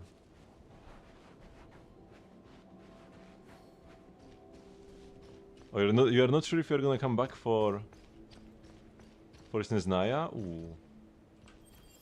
For me, Genshin is like better than ever. For me, Genshin has always been good, and now it's better than ever. Oh, we got a ball. Oh yeah, we do need the balls. Ouch. No. We need to move the balls over there.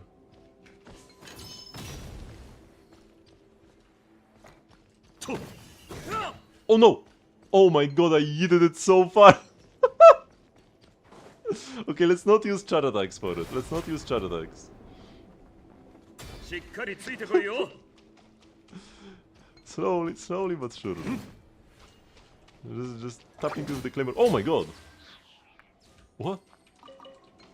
What? What just killed him? I don't even know what that was.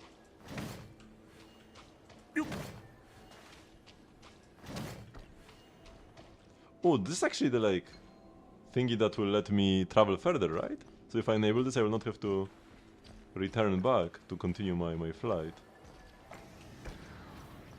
Okay, here we go. We got there eventually.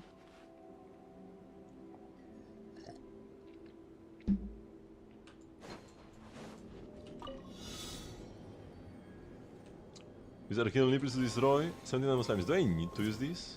I mean, I don't have any bow users. Oops. Pew!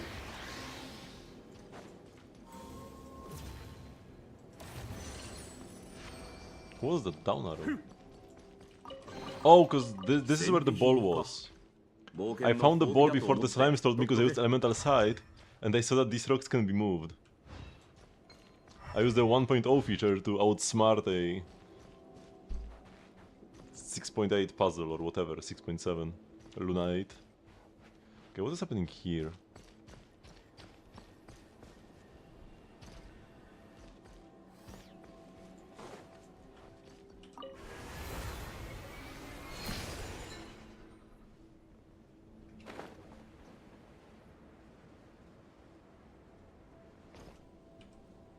What am I supposed to do here? That's probably where I have to find this final ball. But like, oh, wait, I can open it. There was something, there was a prompt. Oh boy, what?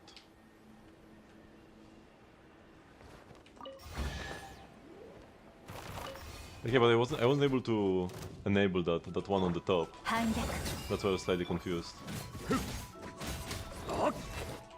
Physical Varka, let's go. Yes, I have to jump up again. 持ってっていいぞ。 The thing I was confused by is like, yeah, how to exactly open the one up top. But it seems you have to kinda approach it from the side. Kinda weirdly. Spam F. Here we go.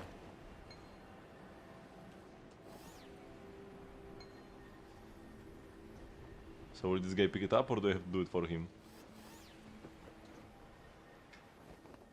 I think I have to do it. He doesn't seem interested. Unless, wait, if I do this... No, he doesn't get activated. Okay, I'll just push it for him then. Oops.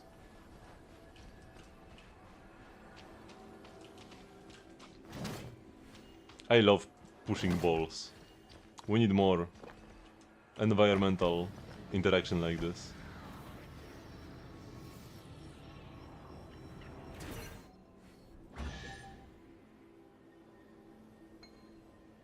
Can I be on your account? I don't like to do account sharing. Sometimes we have to click these to activate and sometimes they activate themselves. 酒が入ってたら一杯分けて Should you claim 1 million mora from your series or should you save it for weapon ones in the future?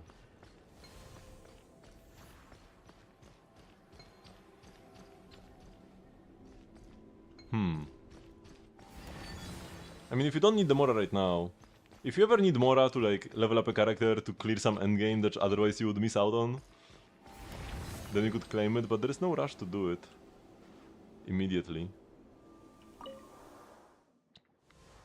Oh, co-op. So like Stygian menacing or what?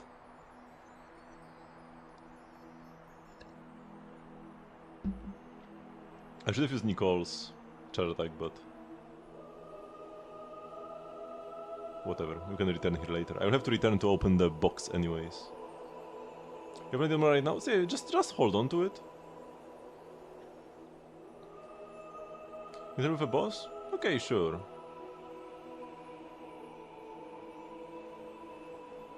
Oh damn, this area looks so nice with the pink. Under the flying whales. Whoa. Looks really pretty over there. Let's go take a look. Oh, there's another lunar boat.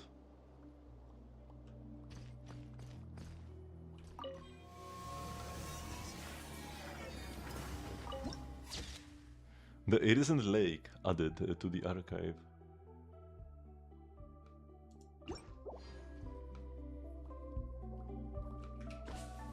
What does that want? Just something that gives you crit or attack percent.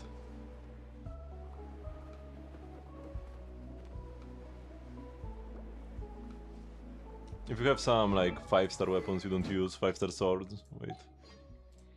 If you have any 5-star swords you don't use, you can like slap any of them on her if they have crit. Maybe I will play Mist Splitter on her or something. Or maybe Jade Cutter. Probably too much crit rate. Maybe not. Maybe this will be fine. Oh yeah, Freedom Thorn can work. But depends exactly on the team. So like, if you can proc Freedom Thorn, it is best in slot.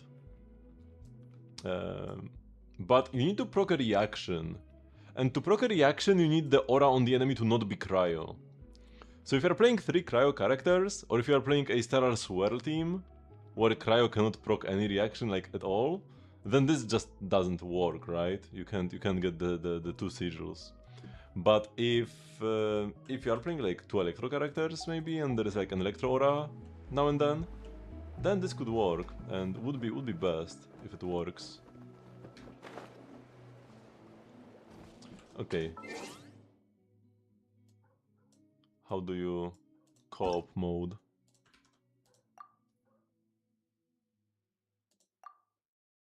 Isn't this like not enough digits? This 9 digits. Actually no, 9 should be good. Why can I not find you? Oh, because I need to click allow join. And now I can find... This is so dumb, by the way. Chiori lover, very nice. I love Chiori myself as well. Jade Cutter should be better, but she likes high base attack. And she just likes having a lot of attack overall. So the low base attack of Jade Cutter is a bit of a shame. Okay, so what boss do you need help with? Can I claim Valiant Chronicles rewards in somebody else's world? No.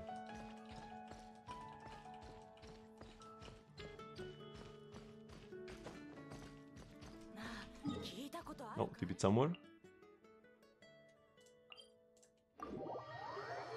Oh, the dancers here?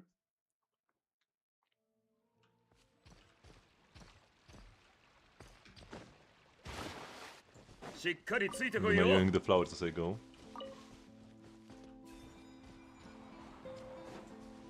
Where are we going, exactly?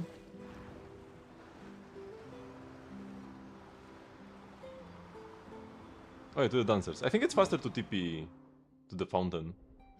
But I guess I never tried TPing to Market Station. But yeah, you gotta reach this guy and not actually the center of the arena. So I'm pretty sure TPing over there is faster.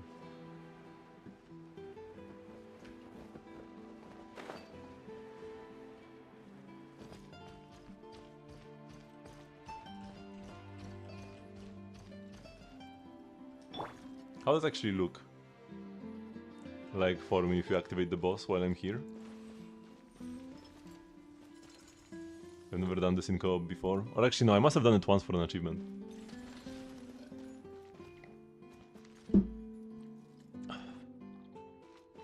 Oh, here we go.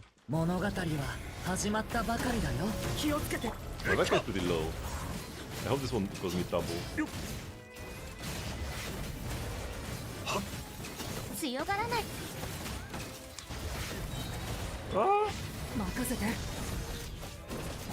運命の変わり目。 I'll just wait for Durin. And these statues are not unlocked?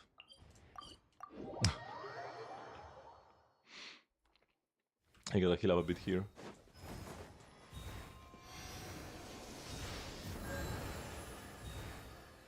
Oh, why is my Varka... Wait, the statue doesn't have enough healing juice in it or what? Yo, I can't heal anymore? Why is your statue so weak? But you can teleport the Fountain of Lucine, right? You can click on the fountain and TP this way. And then wait, what is the boss? Wait, here. Oh, I guess it TPs you here anyways. I'm pretty sure this is faster? It might not be. I'm actually not certain. It's definitely not faster if I'm go the wrong way, oh my god.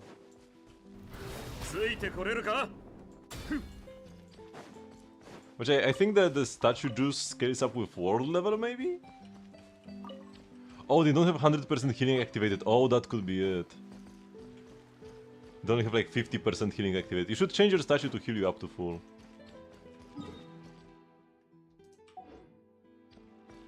Because you can like go to the statue and there are like settings and you can set the healing limit. Okay, do you need to like do it again or am I free now?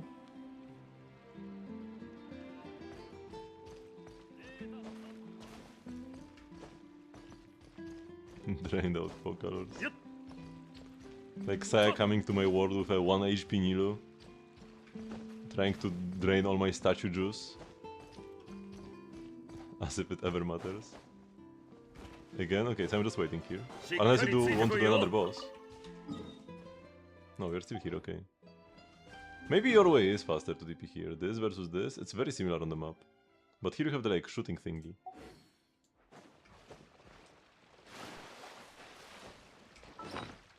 Let's eat something so they don't actually die. Oh, I have a transformer, I need to do this today. Where is food? Here is food.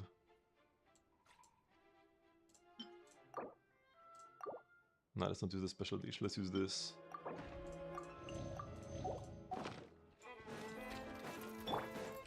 I need the energy.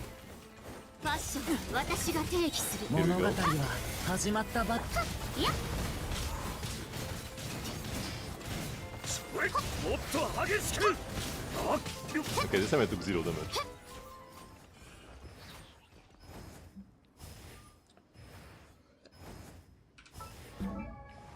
My Nilu is... Wait, she has the weapon? Yeah, she has the key. 74k. Yep.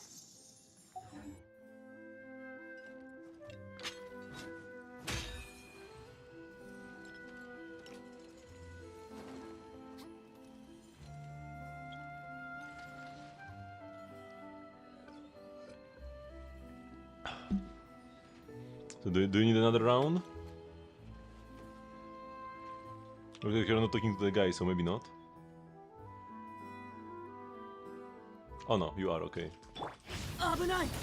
物語は始まった。勇気はあ陸力ともっと激しくもっと激しくと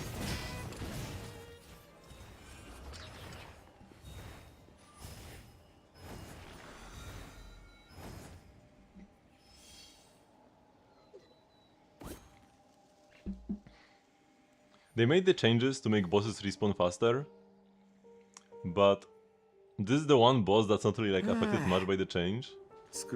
I think you still like weren't able to kill him quickly enough before, like you still needed for him to respawn, even with like this activation mechanic. But you still need to like walk and activate it again, so there is still some annoyance. Oops. 手伝ってよっと紅に染まって散りなさい What do you mean 40k plus? There's no way it's only 40k. Nilu's hover around like 70k plus. Your ring is definitely not so chopped. I mean, if you don't have the key of Kainzut, you would have less, sure, but still, 40k? No way you have this little.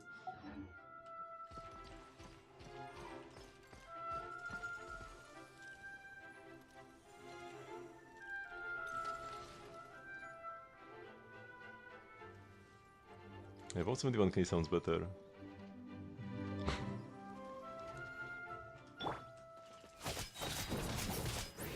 運命の変わり目。気をつけて。旗よここにはあ一個先よっといやファッションは私が定義する I mean, if you don't use Nilu, it's pretty natural that she wouldn't be strong.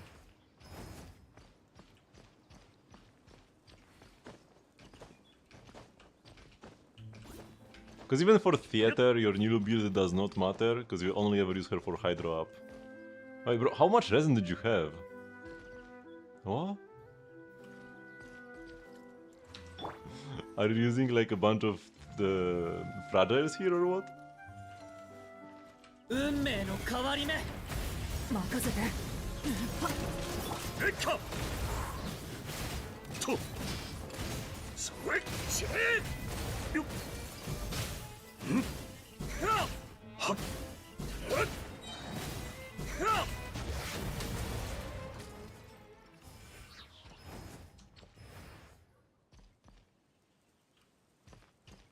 Because by now we must have run out of resin, right?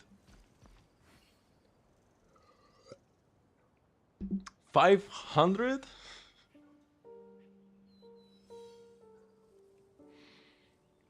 Bro, what? I don't have all day. Is it help with a boss, not help with like 40 bosses? What do you mean 500? That's like, what, 12 clears of this or something? But no, you said I only need 26 drops. That's not 12 clears.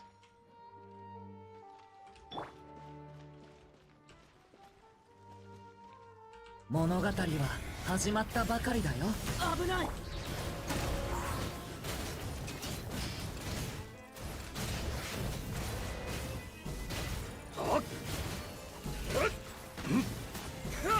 例に答えよとよっよっと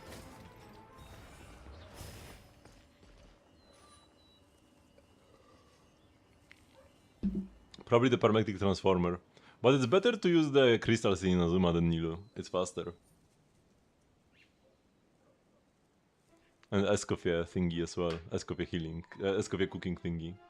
武器は普段からいたわってやることだ。 What is this exclamation mark? でないといざという時にそっぽを向かれちまうぞ。 Why do I have an exclamation mark here? Excuse me?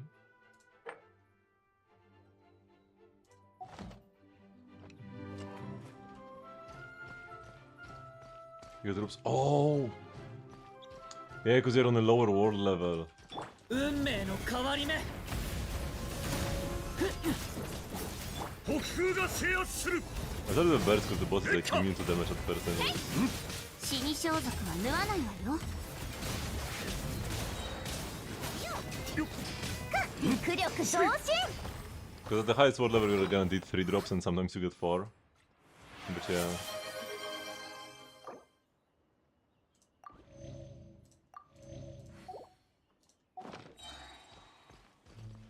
Yeah, LAN review. Okay, this is the last boss I'm doing. I'm gonna do other stuff as well. I can't be here for an hour killing bosses.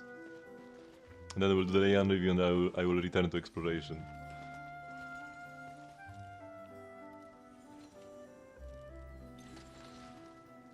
I was never the biggest fan of Yelan actually. 物語は始まったばかりだよ。気をつけて。俺についてこい。はっとよっと。ん？はっちえ。はっと。はっちえ。 Okay.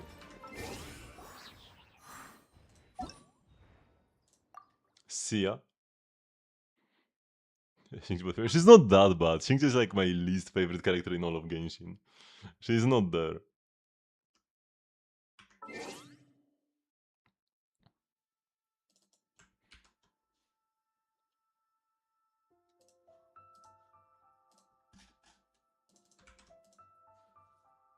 Yeah, Yelan's gotta be the most overrated character with her exploration ability.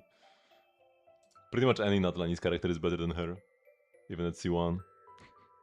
But if you get the C1 here, it does help her with energy requirements. Got the crowns, sure.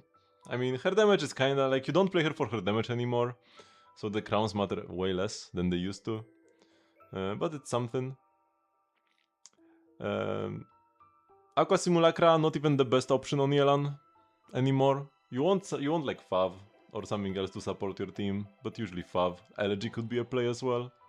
And yeah, Emblem of Severed Fate only gives her personal damage, also ain't it. You'd want to be running something like Noblesse.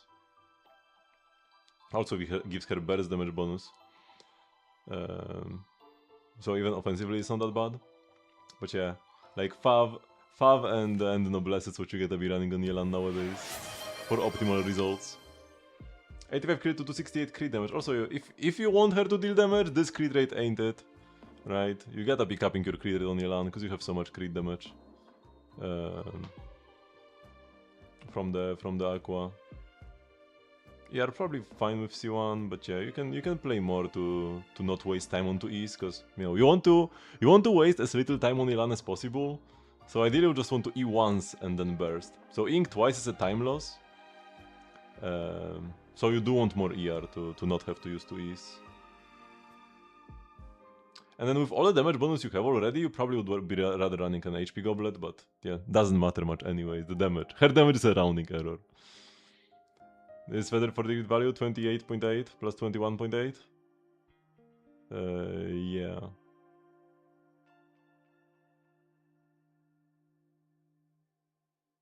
Was more impressive the circlet or the feather?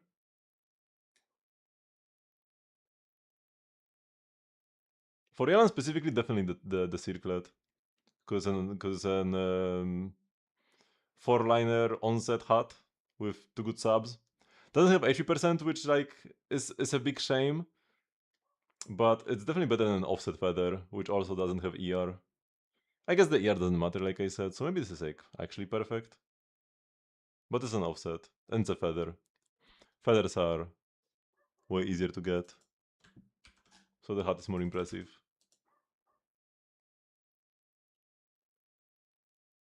Hello, Shiver Me Timbers.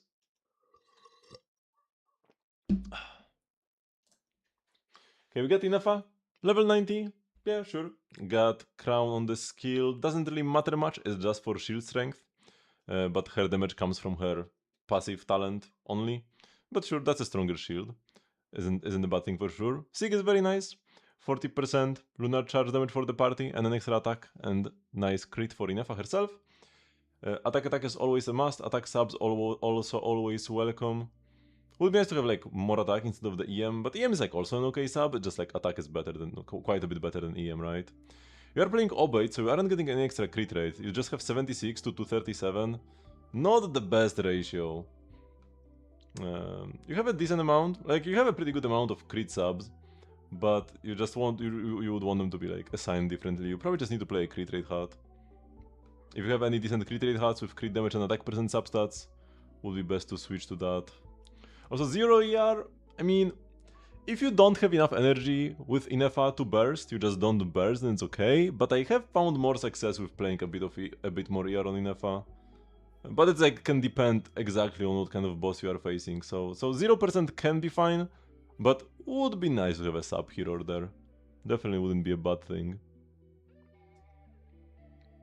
Obate is a great set.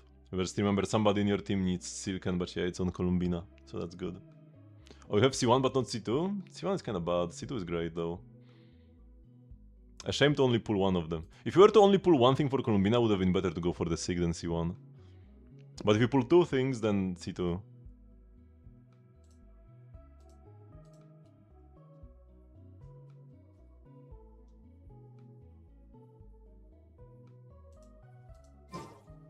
Okay, so we arrived here. I love the music.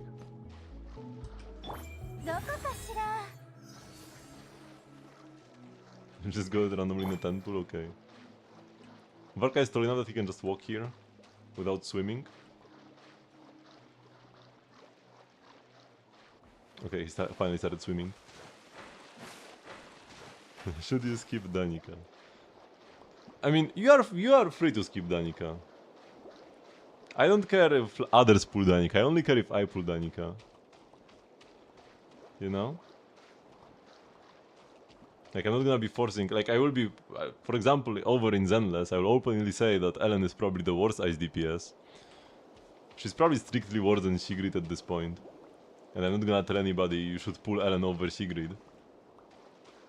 I will still play Ellen myself, but I won't be delusional, right?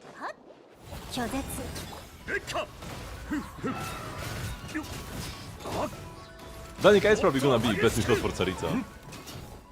I feel like it's exceedingly likely that will be the case. She kinda seems to be like... Possibly. We have very little info and mostly speculation, but she seems to be the Citlali to... Like, if Tsaritsa is Mavujka, then Danica is the Citlali. It kinda seems to be like that. Now, we don't even know if Tsaritsa will be actually an on-fielder. She might not be, and then this like entire thingy. Maybe Danica is the main DPS and Tsaritsa will be her best support. I don't know. But either way, it seems very likely that they're gonna be releasing in the same patch, and they like doing the Archon and their best teammate in the same patch recently. Like, yeah, Mavujka Citlali, and then we had Columbina Zibai in the same patch. Columbina has like a bunch of different teams, but the Zibai Columbina team is the strongest. And they did come out in the same patch.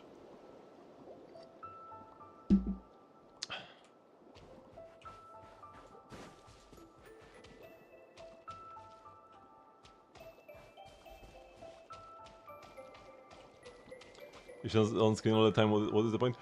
For an Archon, they will definitely do some like on-field stuff for her, at least in the cons. I guess Columbina doesn't really have on-field stuff even in the cons. So maybe not. But Furina, for example, has cons that allow her to on-field. So I consider being something like that, if she's not a main DPS, naturally.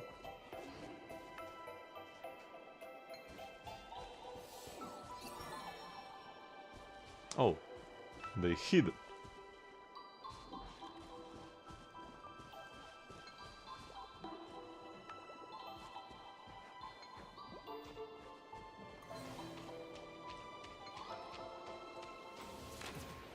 Boom. That's it.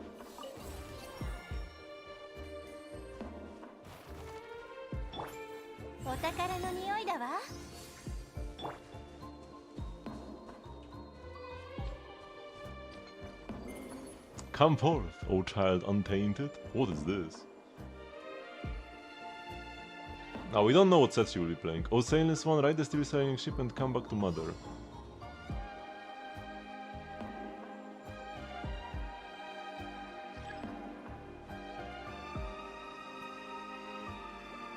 No, I do not agree. Definitely do not play a set that's like we don't even know if she's an on-fielder or not. If you are playing, if somebody else in your team already has Silicon, you are playing Obeid on Columbina. Also, Venti's set came out in like Luna 4 or something. Like 5 years after his release. Marketing wise, she is the Archon. Also, this kind of like flew out. Oh, because I'm supposed to go here.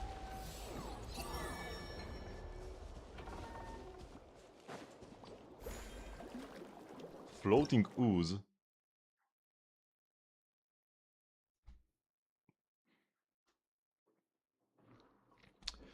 Oh yeah, also, even if you want like no like set that came out later, or I guess the set also came out later in this case. But Zhongli's best in slot set for him was Tenacity of Millelith. That set was made for Zhongli, that's why it gives you a 2-piece HP and then gives shield strength on the 4-piece. This did not come out in 1.0. It came out in like 1.4. Or 1.5? This is a Pulcinella promo video? Yeah, they made like a 2D animation for Pulcinella. Wait, let me see if I can quickly find it. I did not expect this amount of marketing for freaking Pulcinella.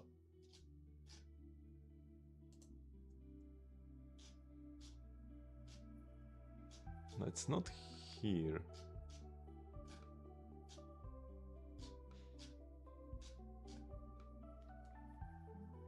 No, okay, I don't know where it is actually. But yeah. Oh no, I was supposed to read the tutorial. Because now I don't know how to use this. A colorful bubble affected by Arculon energy, large enough to hold an adventurer. The bubble starts rising after you wait inside for a while, and when it breaks you will be launched upward. The surface of the bubble pool will produce floating ooze when excited by Arculon energy, tracing Arculon ripples on it when necessary. A strange creature that lives on the moon and can move rapidly in the air. The traces its movement leave behind might also prove useful.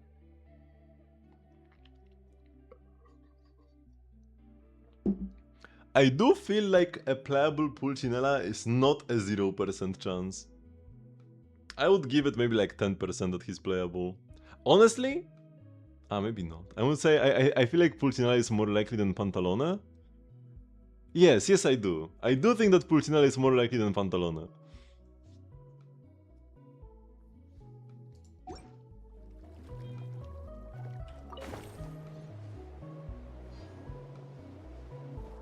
Whoa!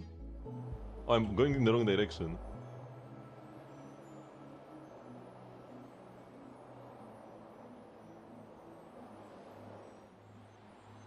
Whoa, what's happening?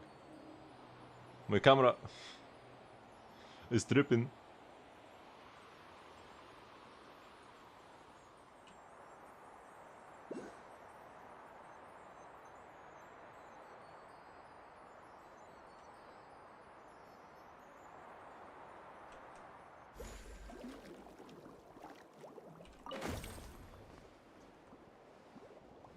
Oh. Oh no.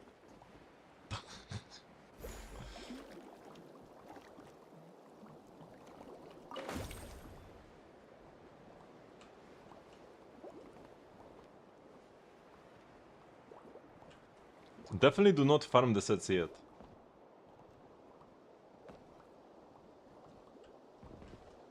Just wait. I mean, you can farm the sets, but like don't like go giga in refreshing resin 5 times a day specifically to farm them for the Tsaritsa, because she might not play them. Also, the 7.0 sets, one of them is a Stellar Swirl DPS set. all the cryo on-fielders right now. So the both Sandrone and like Cryo Traveler have both stellar stellar swirl and stellar conduct damage ratios. Like they can do either type of damage, but the stellar conduct is always stronger. It does kind of seem like even though cryo characters can do stellar swirl, I mean it's not here yet because like it will be the next patch. Even if the cryo characters can do stellar swirl, the stellar conduct on-field playstyle is stronger for them. You only want to do stellar swirl if you are supporting an Anemo on-fielder. So this is only if you assume that she's an off-fielder. Also, actually, wait.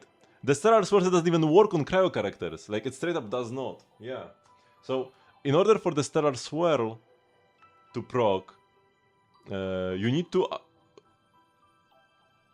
apply a stellar swirl reaction, which can only happen if you are an Anemo character. So yeah, even if you are playing like stellar swirl on-field Sandrone, you cannot play the stellar swirl crit set, and neither will be the Tsaritsa unless she has some weird mechanics where she is both cryo, electro, and Anemo at the same time. The other set is a support set. If you are getting a rank 1 Tsaritsa on the Akashi, I would probably rather play a DPS set on her. Like, even if she is a support, she will be dealing damage from off-field. So I find it unlikely that she would be the best character in the team to play the support set on. She might, the support set is pretty stacked, but like, she might not even be an off-fielder, she might be a main on-field DPS.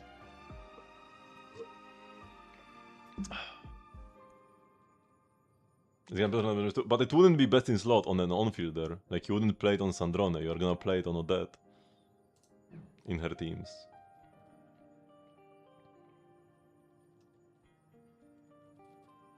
I think we'll get a Dendro Monset character.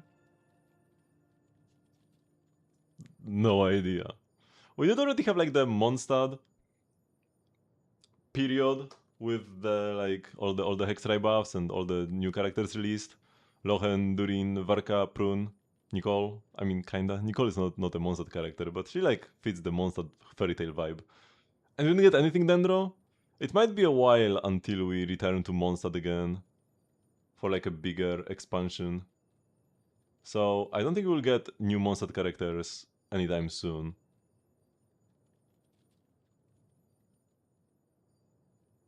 There is no such game as Honkai Nexus Proxima. Why not crown her?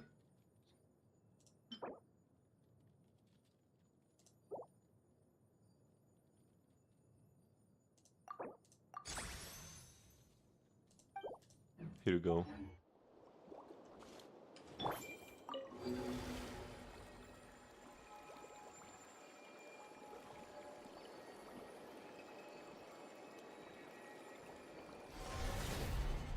Are we getting more Moon Sisters dialogue?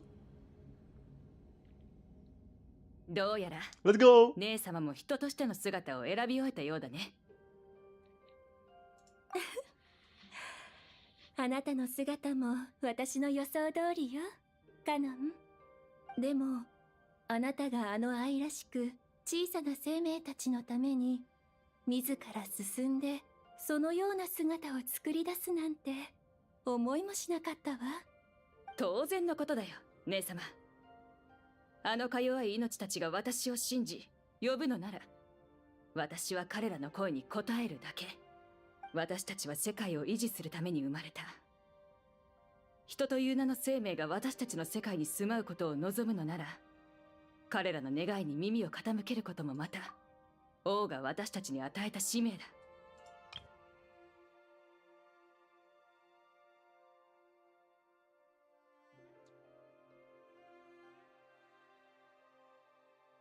Also, I didn't expect that you would proactively create such a form for those lovely little beings. Is like her saying that she didn't expect that Canon would have a human avatar for herself. When I first heard this, I thought that it meant creating a form for the humans to be, but they didn't choose how the humans look. They just modeled themselves after the humans. Yeah. Okay.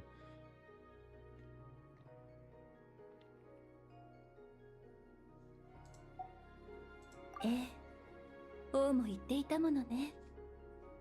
星の海に生きるすべての命は私たちと共に漆黒に立ち向かう盟友なのだと。でも私が言いたいのはそういうことじゃないの。ただ蒼月にこんなにも感情豊かな一面があるなんて思わなかったから。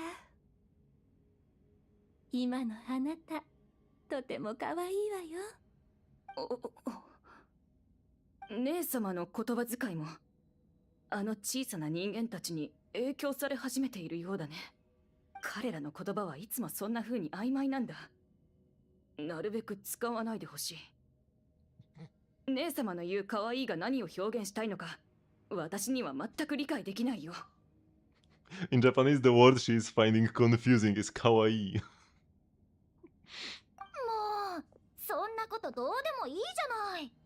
アリア姉様もカノン姉様もせっかく人としての姿を作ったんだよ。まずすべきなのはここをこっそり抜け出して地上の人たちと一緒に遊ぶことでしょ。じゃなきゃ作った意味がなくなっちゃうよ。ほら早く早く、誰かに見つからないうちに。私たちの可愛い妹はもう待ちきれないよね、カノン。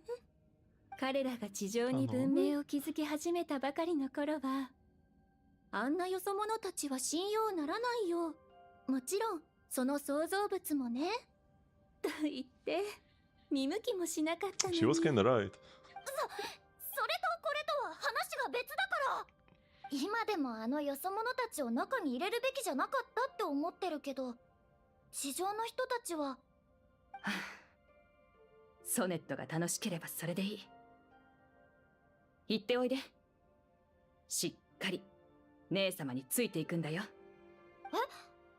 カノン姉様は行かないの？あの降臨者の従者が私に話があるらしくてね。何でもこの世界の重力ポテンシャルと軽量テンソルについてだそうだ。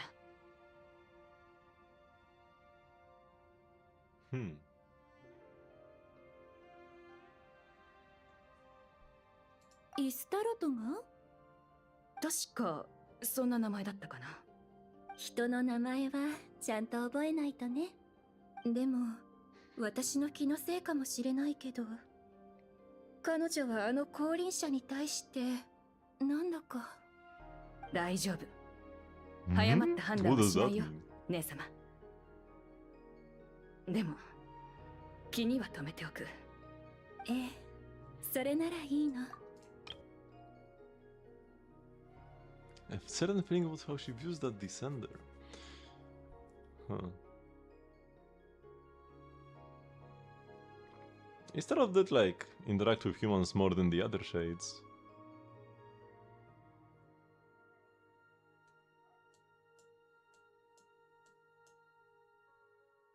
But how would that?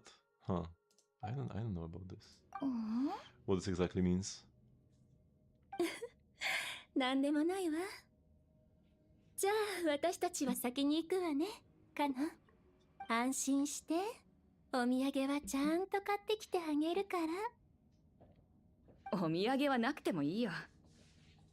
正体が誰にも知られないよう気をつけてくれればそれで十分だ。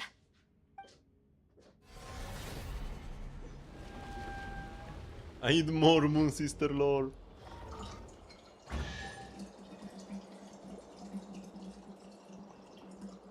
Injected in my veins.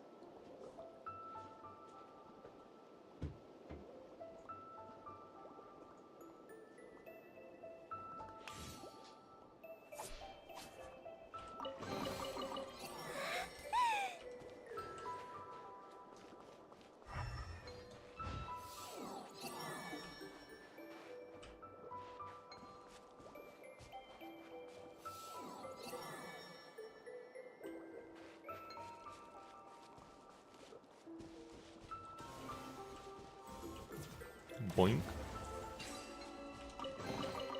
誰だか知らないけれど上手に隠したわね。 I love the Moon Sister designs. Too bad. They're probably never gonna be playable. お宝の匂いだわ。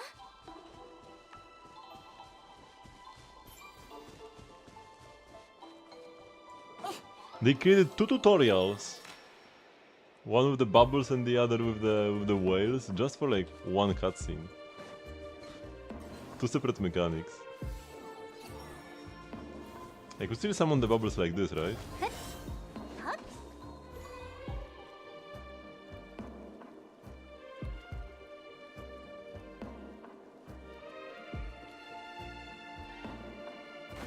Oh. I guess I could create more bubbles so that they rise up and then try to go even higher like that. Okay, it kinda seems like I've done everything here. Oh, we have an achievement. 2 of them. Set a date for home returning night and repair all the data storage arrays on the Frostmoon.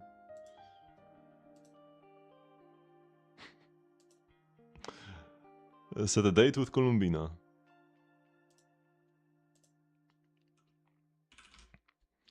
From morning till night and Book of the Apkallu. I still don't have an achievement. A good book is always worth reading. Collect all the chests concealed by the pages. Huh. I need to like clean some stuff up. Apparently I haven't fully done everything in the freaking Temple of Space.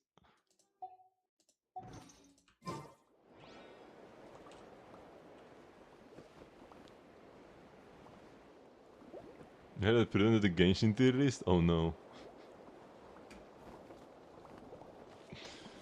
We did not need tier lists in Genshin.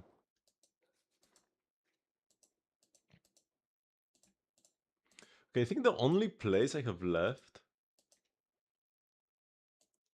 to explore is the Unjin Circle. So I guess let's go.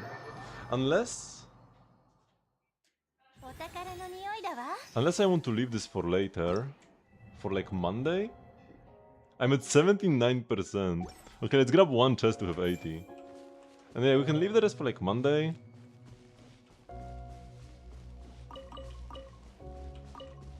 And then...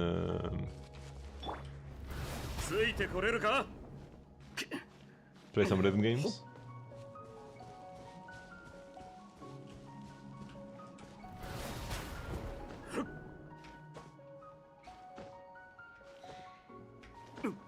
Okay, here we go.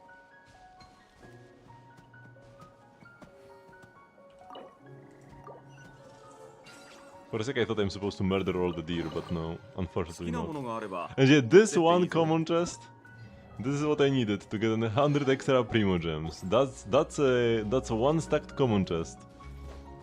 If I've ever seen one.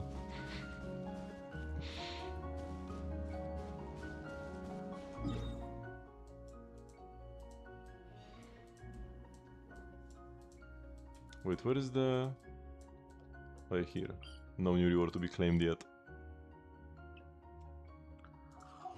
So actually I don't need to like TP away anywhere. Let's have Prune play for us today. Oh, I need to do this as well. Okay, let's do my Transformer first. Because I should have done this earlier anyways. I want to have the Valiant Chronicle, but yeah, this can wait. Gotta do this first because it's like on a... the timer isn't based on server resets, but based on hours. So if I do it too late, I will have to wait a bunch next week as well. And then the longer I have to wait, the more likely it is that I forget.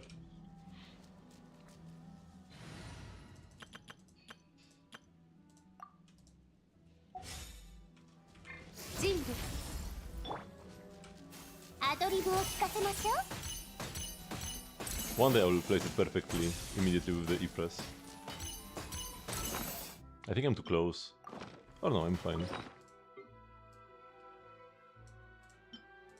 I'm running out of pine cones!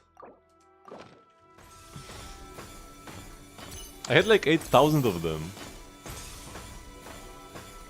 At some point. What do we get? What do we get? Ooh! Guide to Diligence? Owned 41? Okay, maybe it's not as exciting to get this book specifically, but 40k Mora?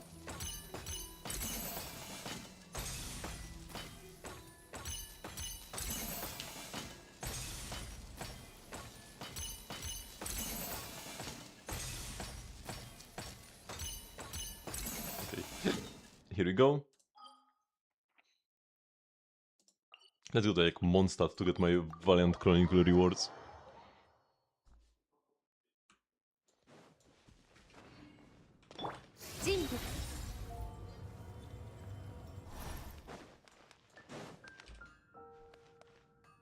Also change the team back to Varka already. 星とし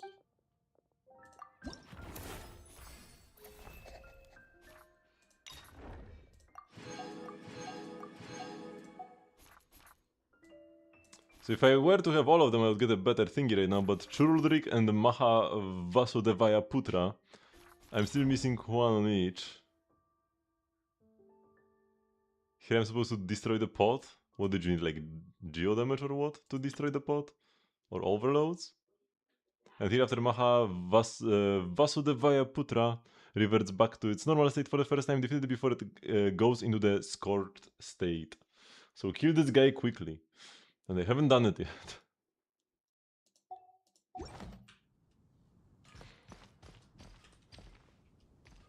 Okay, let's play some rhythm games now.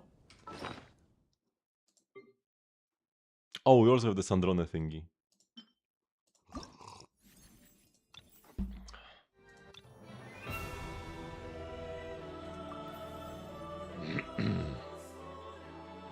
Time to log in. The real endgame.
Ooh, what have I done?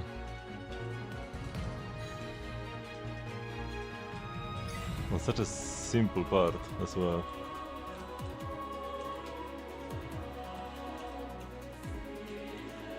I was not focused enough, I got too distracted thinking about random stuff.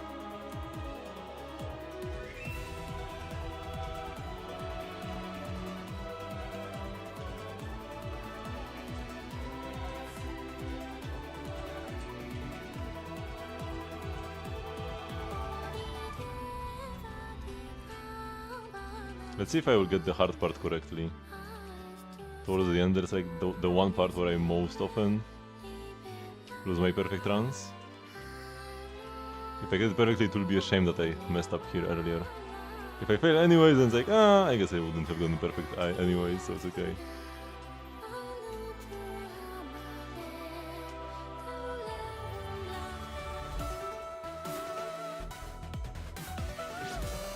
Not this one yet, it's not this one.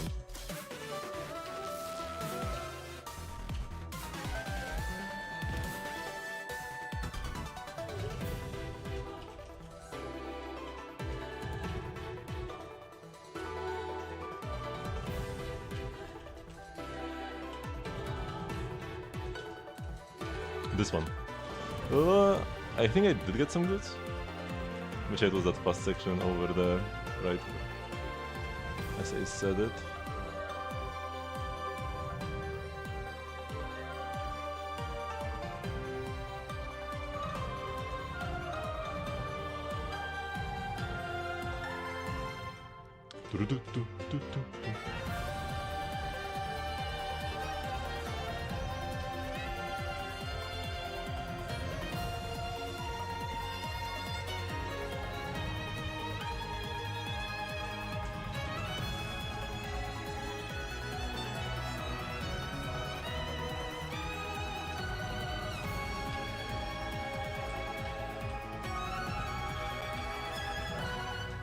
Would suck to have like a perfect run going and then lose here at the end. It's definitely not trivial, the ending here.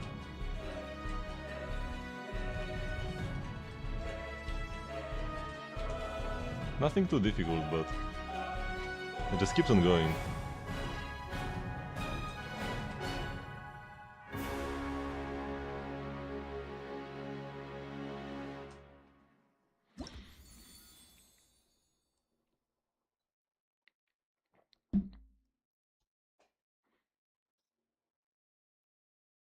Currently playing Zenless and Starrail while watching my stream and feeling drowsy.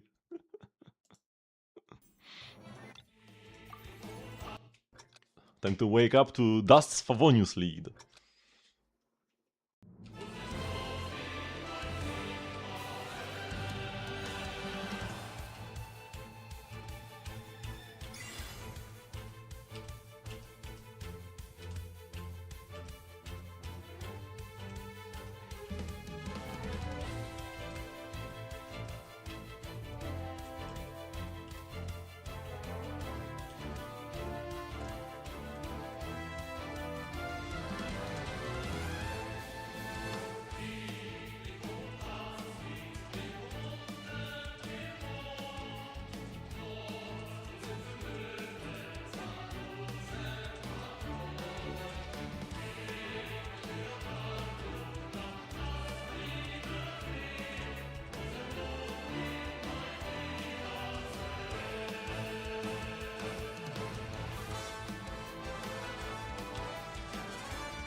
No! What? I just held the wrong key for the slider. I was doing so well. I cleared all the hardest parts already and then I just pressed the wrong key on the slider? Oh my freaking god, man. I hate sliders so much. It's not even like a fast section, I just pressed the wrong key. On a single note, a single slider.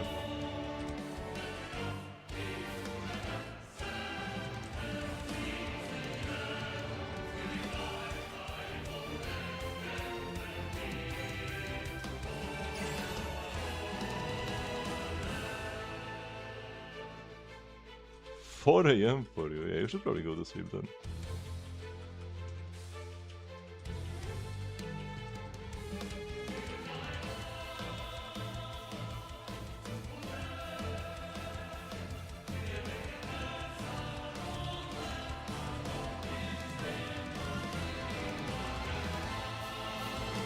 Bah. Whatever. I got tilted after that miss.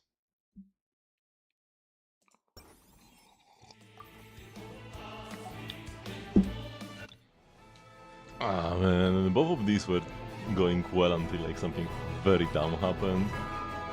I don't mind when I just like fail in a like hard and fast section, but if I just randomly press the wrong key, that's so tilting. And especially when it's a slider, I hate sliders with passion.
Ah no. I was doing so well until then.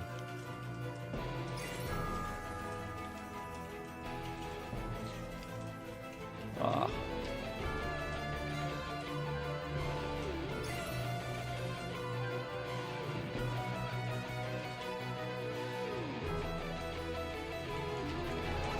Ah.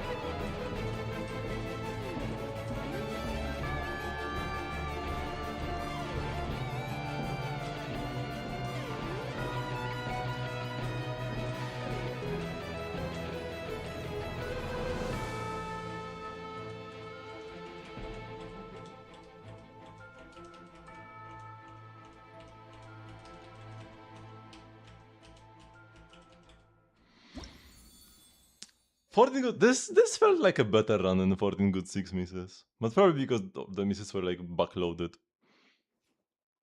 to 7605. Yeah, actually not even close. ダメダメ。ディルック様のことばかり考えてしまう。 Well, happens. Okay, there is one more thing I want to do before the season ends. I want to try to get a better time. I want to try getting a better time on the Sandrone boss. Because last time I did the Sandrone boss on Fearless, she was like level 70 or something. So this 62 seconds, yeah, that was very underinvested characters.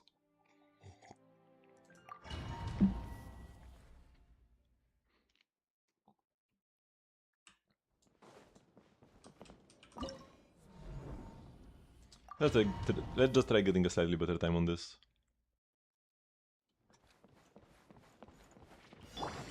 食チョック呪言チョックいけるわね。一休みしたいわ。くだらない。呪言チョック諸行無常。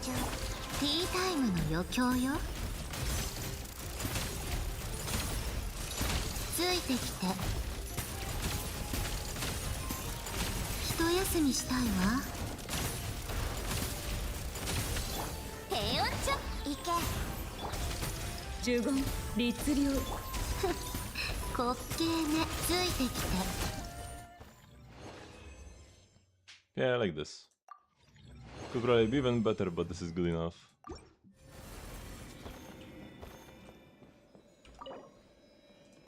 I could also start getting a better time on the Wolfie boy, the doggo in the middle, but yeah. Just wanted to do this because my characters were severely underleveled last time. Last time I tried.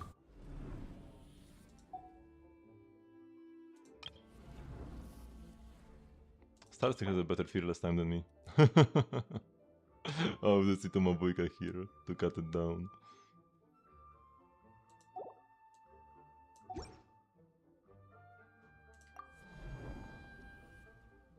And yeah, here I have the 83 seconds instead of the 60.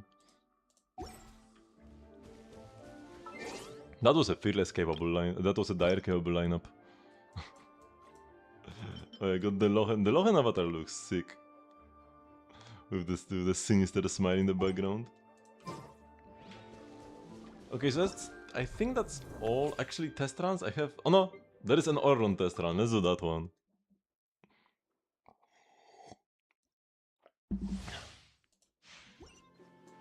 Let's go, I remembered to do a test run. This doesn't happen every day. Oh, I failed to collect any of the thingies.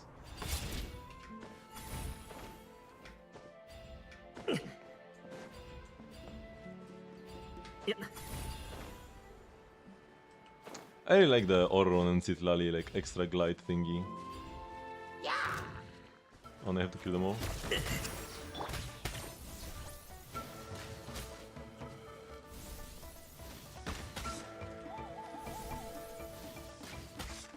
Actually, I forgot that Orron is also a bow user. 吸引テスト開始。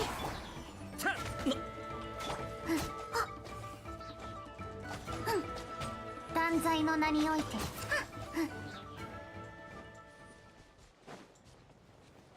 あまり遠くに行くなよ周り。左右ルコ6308夜の源流。7号式モジュール。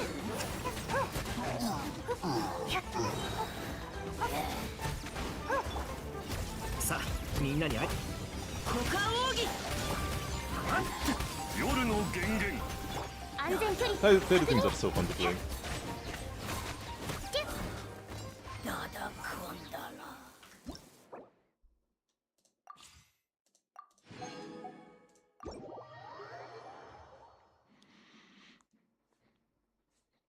+1 character trial done. Let's go.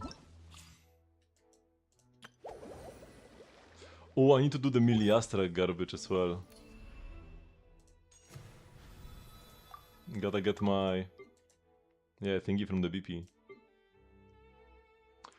Oh no, okay, it's Saturday. I was like, oh my god, I only have 2 login to Miliastra Wonderland. But yeah, I can log in tomorrow as well. Yeah, I will be doing this when doing Genshin. That's usually what I do. No need to worry. No need to worry, little bro.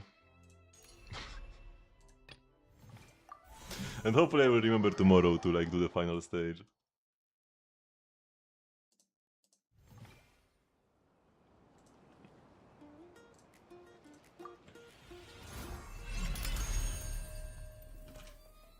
Ach, my cooked trickman. Oh, HP scaling polearm. That's Candice now. Let me resend another one of these. One Miliastra stage per Genshin Duel. この世を渡り歩くには、より多くの自分を持った方が便利なの。君にもいくつか作ってあげようか? I actually know who says this. Yelan says this, right? Yes.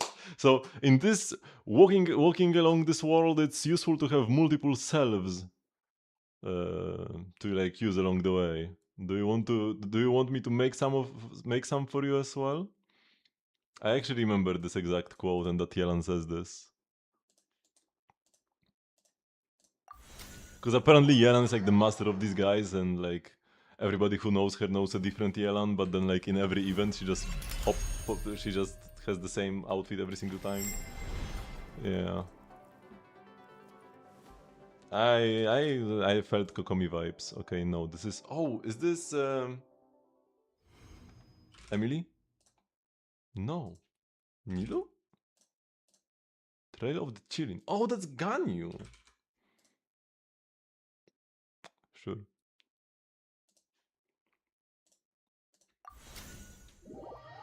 This... I'm gonna go...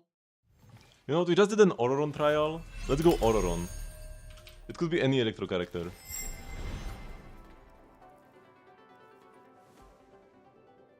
Clown? Maybe they mean Fischl? Wolf? Razor? Desert? Oh, Sinnoh, okay. Because he jokes. Okay, sure. Like, yeah, this does fit. I hate when they begin with the Electro symbol though, or like just an element symbol. Because like, oh, how fun! I get to like pick a random character of this element, and it's kind of not that much different than like normal mode where you just have to like randomly guess the first character with no hints. I prefer when I can actually make some deduction, and if I associate the emote correctly, I can pick the character faster. Either way, below 2.5 could be Sparkle. Not Penacony, but is Quantum. So should be Jade then.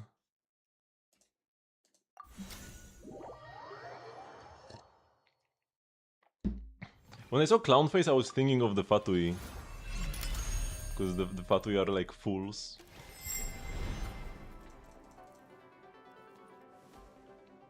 And I thought maybe it's like makeup or something. I just didn't think of Sinnoh. 私は、情報の研究、記録、分析を、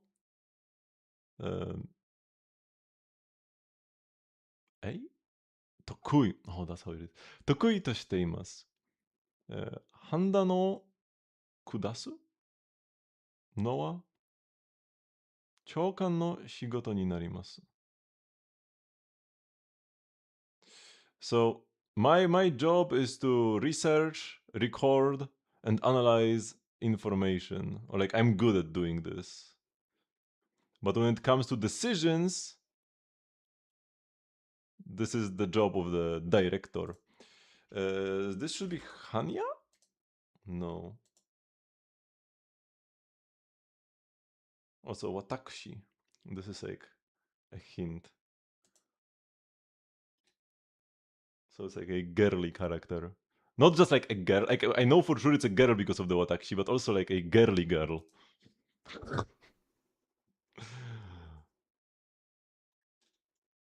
Because of the extra ku in Watashi. Wait, so... Asta? Okay, this doesn't... The voice actor doesn't help me at all. Pella? Nice. I mean, I also picked Fischl, not really because of the Fatui, but because of all the cosplaying and stuff, right? I thought more like, when I saw the clown, I thought less jokes and more so... Either the Fatui or like roleplay. Surely it's always Shuei. I wasn't certain whether it's Shuei or not, but I had the feeling that it was Shuei.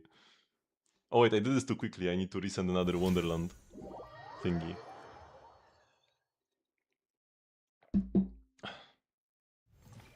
Just guitar was so easy. The only other possibility was Jeopard, because Jeopard uses a guitar case as a weapon. Serval uses the guitar, Jeopard uses the case. Serval and Jeopard are such cool characters, too bad they are both useless. I mean, Serval isn't totally useless. She was okay when the Herta came out.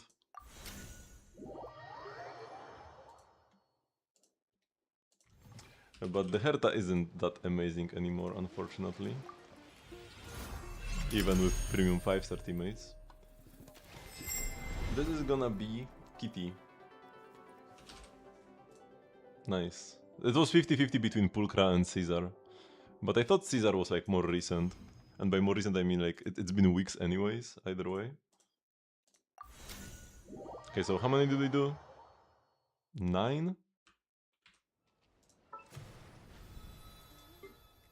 Yep, I had 2 already, and now we did 9 more.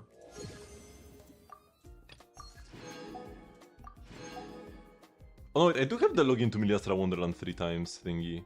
Wait, what? I only had 2! How do I have 3 now? Did they like see this or what?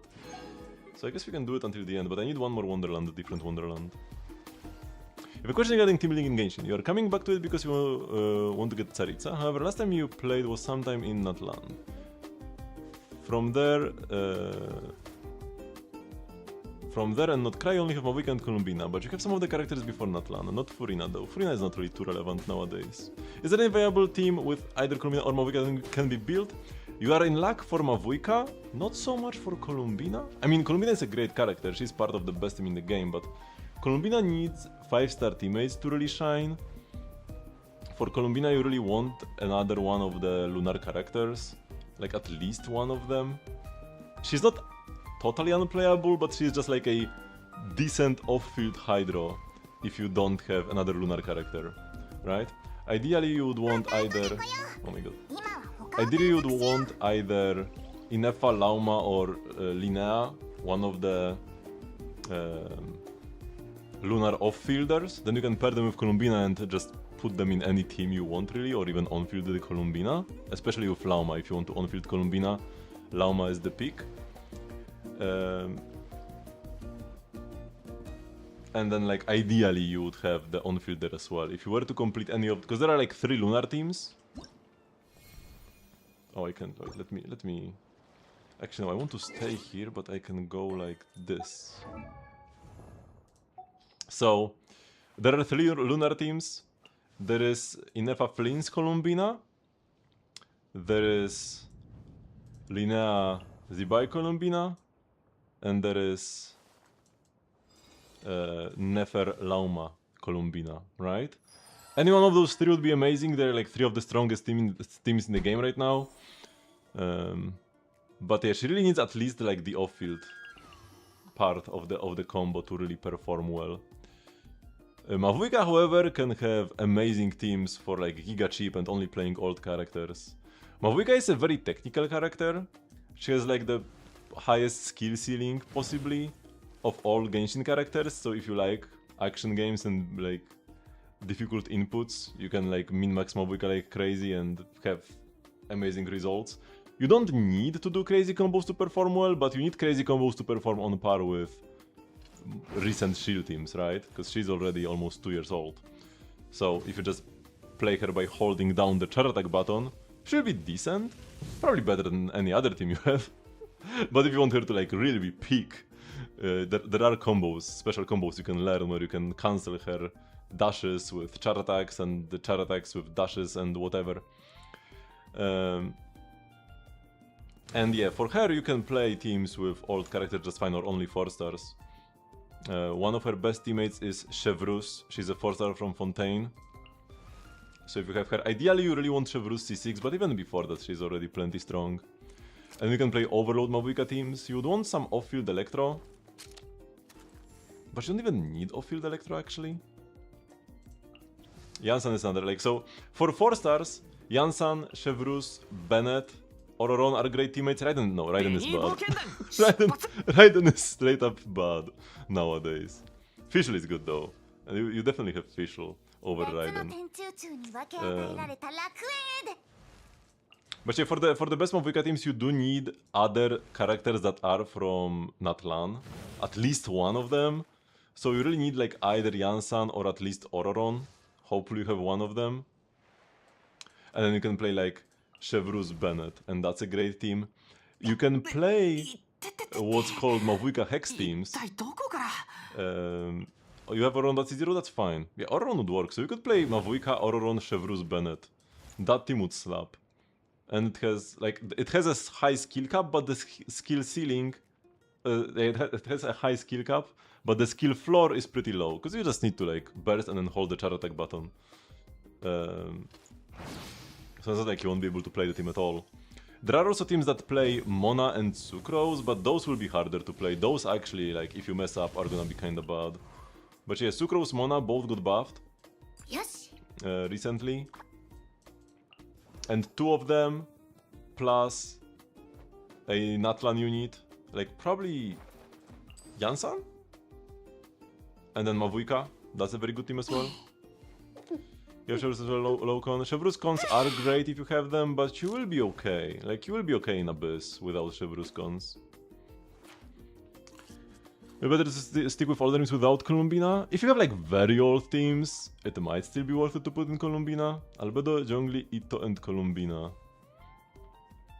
Lunar Crystallize will work in such a team. Like, the Lunar Crystallize reaction will pop up, but it won't be doing that much by itself. But it's probably still better than anything else you could be doing with Ito. But not really because the Lunar Crystallize Columbina stuff will be so good, but because Ito is so bad. It's unusual. But yeah, sure, I could check it out. I mean, I will not go into your account though. You could send me screenshots. I don't like doing account sharing. So you could send me screenshots. Or something. Or you have your account synced to like Akasha or whatever. Okay, so I needed to do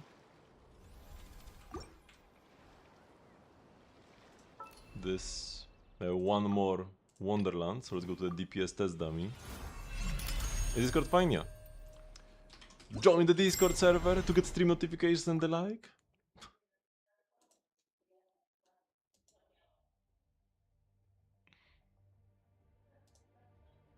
Okay, we can now exit.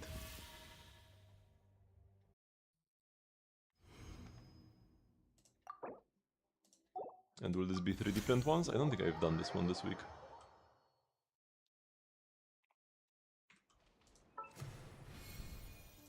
Yeah, this is 3 different ones. And now I need 3 more matches. So I'll just do that. And be done with this for the week and for the patch. So, just 3 more of these.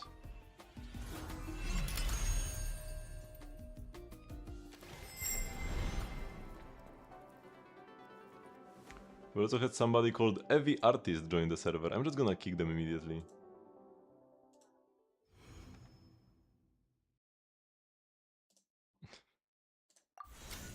There is no way they have good intentions when they have artist in the name.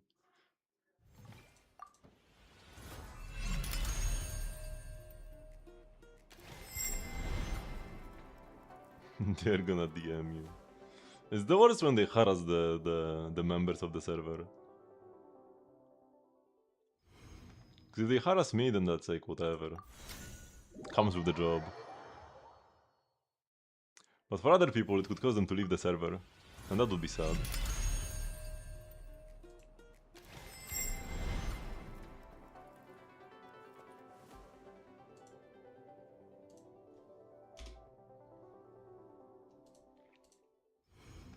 I mean, I'm not talking about you. I'm talking about random artists who joined the server.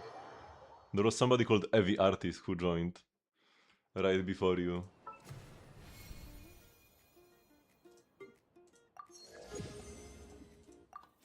Okay, got all the points. Got my Shimmering Waves entrance that I will never ever use.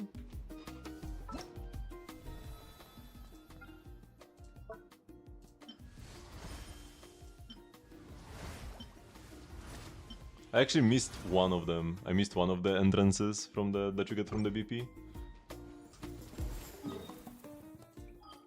Okay, we can ditch this now.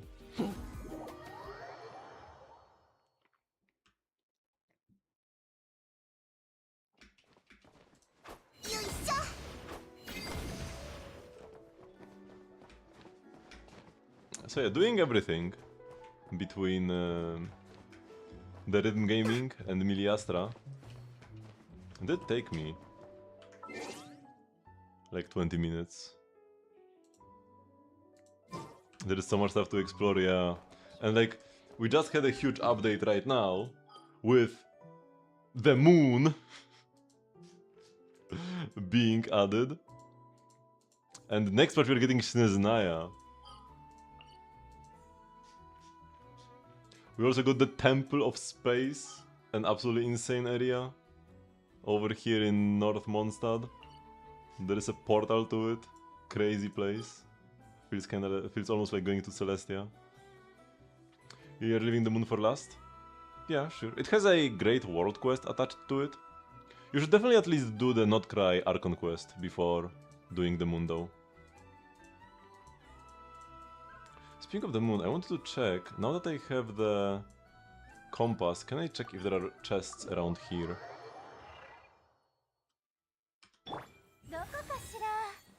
Okay, it says there are no oculi. That's better than the last message where I wasn't able to investigate at all.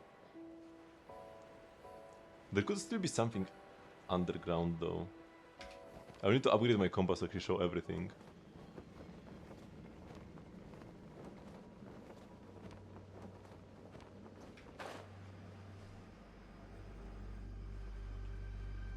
So are you sending the screenshots? Because you said you will be sending the screenshots and then... And then nothing?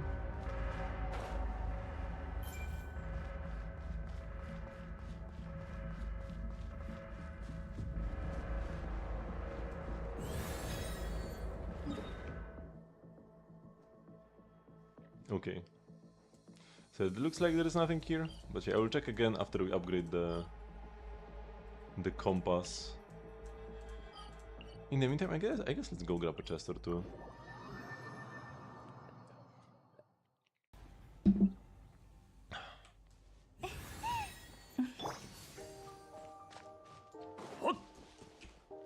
Mushroom. And is there anything else I should do before the end of the week? I don't think so. しっかりついてこいよ。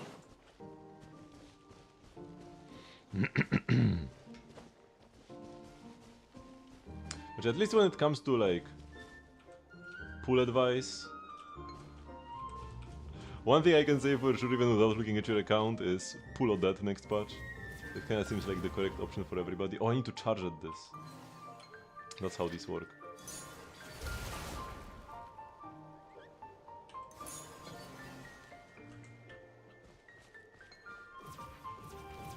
Whoa!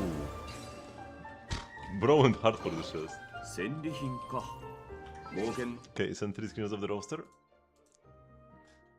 Let's check this out. Oh, with the beautiful Columbina in the background.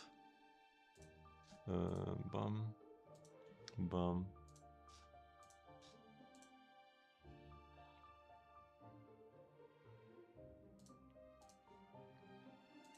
Damn, that's a nice UID with 3 zeros. Even my UID only has 1 0. I started playing like 2 weeks late. You have no idea what to make of those with the kind of meta. It looks like they made some changes. Say like a bunch of characters got buffed. You even see the like exclamation mark on Beidou is probably the Beidou buffs. Wait, why cannot I see my cursor on the stream? Oh, here it is. So yeah, Venti got buffed. He's a fine main DPS now. Do you have any other characters who could be hex DPSs? No. But yeah, Venti is a good main DPS now. Especially if you have Faruzan. Oh yeah, there is a Faruzan. If your Faruzan is C6, then playing Venti main DPS with her could actually be pretty good. Then you need to pair him with another Hexerai character, because they added like the Hexerai character system. A bunch of old Mondstadt characters, not everyone, but a bunch of them, and all the new ones released recently are called Hexerai characters. And if you have at least 2 of them in the team, they activate extra passives. How's the Beidou buff work? She gives some stellar damage, and also her counter, you can now hold it to get the max level without having to counter, and then without having to actually like be hit, right?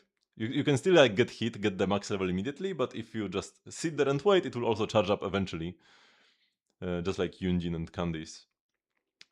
And then she can use her counter twice if she uses the max level one. So if you counter perfectly, you can do another one. And you give stellar buffs on C6. C1 only on Faruzan, then she's probably not worth playing at that point. You kinda need C6 or she's kind of a brick. You could still pair him with like Sucrose. There is a Fischl as well. Not sure what the best Venti team would be without any of the new characters. Because like the best Venti team is probably Durin, Nicole, Faruzan. But, or maybe Prune actually. Prune is good as well. Prune is a new Anemo 4-star we got recently. But yeah, without any of those, he could still like work fine. I imagine, with like Bennett. You do need some Hex character. Maybe Fischl. Like Bennett, Fischl, Sucrose. Maybe. Something like that. Also, Mizuki is getting Giga buffed next patch. So she could be, she will be your best, she will be the best DPS in your account when, because like Mizuki got buffed this patch, but the buffs aren't real until next patch, because she got buffed for a reaction that doesn't exist yet. A new reaction is getting added next patch, and she was buffed for that reaction. So yeah, next patch Mizuki is getting Giga buffed, and she will be one of the best DPS in the game. And also the new Cryo Traveler will be amazing. But you either are playing Mizuki or Traveler, because like Mizuki needs Traveler as a sub DPS, or the Traveler could be a main DPS himself. The team should actually perform similarly. Main DPS Cryo Traveler and main DPS Mizuki with sub DPS Cryo Traveler. I guess it just depends on what you would rather prefer. Main DPS with your Traveler or using him as a support with Mizuki. The Mizuki team should be easier to play though. And yeah, whichever one you would want to play, the Traveler or Mizuki, you would want to pull for Odette. Odette does seem to be kind of like a meta-wise must pull. And she's also especially great for a either a brand new account or a neglected account in the recent years. Because yeah, you just pull Odette and bam, you have like the entire Steral Swear team ready. Right? You have Mizuki already, you have MC, you just pull Odette, and the final slot is like Sucrose. I guess the only issue is that you would want Sucrose in your other teams as well. Other than that, Arlecchino is a great character that you have here. Unfortunately, she would want similar teammates to Mavuika probably. Like your best teams for her would also be Overload with Chevrus.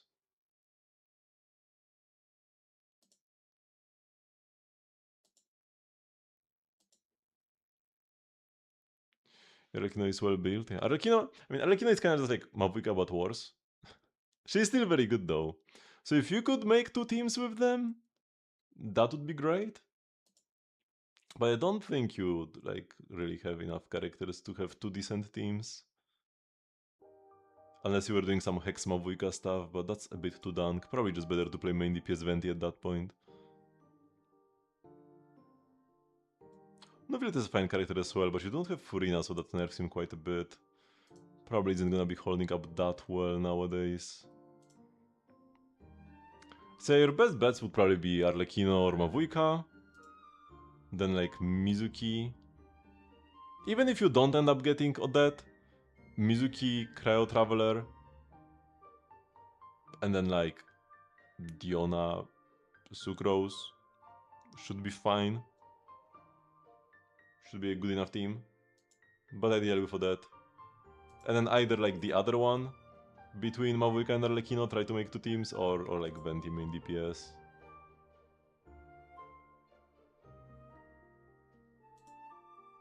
You could do something like Vape Arlecchino with Columbina maybe, or whatever.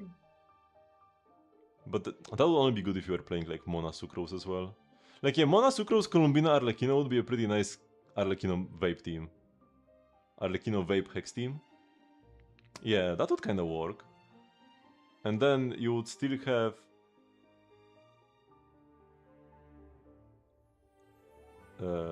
you would still have Bennett for Mavujka, like Bennett Chevrus. Just one is enough for you? Then Mizuki for sure. Mizuki Cryo Traveler.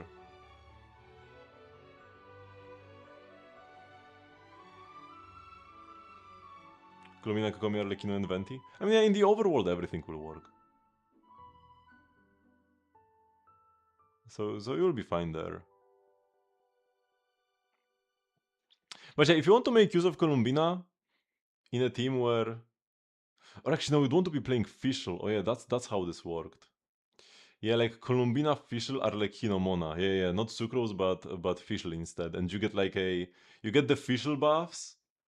Because Fischl got buffed to give your team EM or attack, depending on whether you do Electro Charges or Overloads. And in a team with Arlecchino, Fischl, and Mona and Columbina, you'll be getting both Electro Charges, which would get turned into Lunar Charges thanks to Columbina and the Overloads. So you get a bunch of buffs from Fischl. Then Mona gives you a billion buffs as well. She got buffed to give even more. And then Columbina is just mostly here for extra Hydro. But yeah, she gives extra Hydro and some decent sub DPS. So yeah, that team could work very well actually. If you want to keep playing Arlecchino Columbina. Downside is there is like no healing in this team, but Arlecchino can be healed anyways, so like you can just use her burst to heal up if you need to.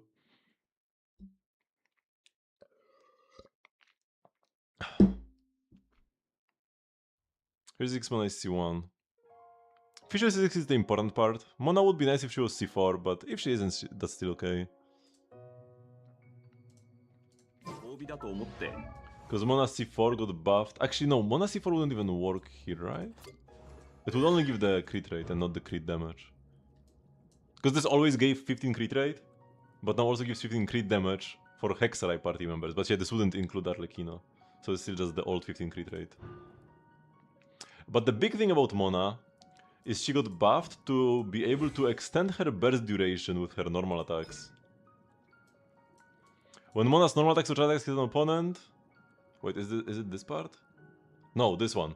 When Mona's normal charge attacks hit an opponent, the enemy's Omen duration extended by 2 seconds up to 8 seconds. This is absolutely crazy, because normally the duration is 5 seconds. You extend it from 5 to 13.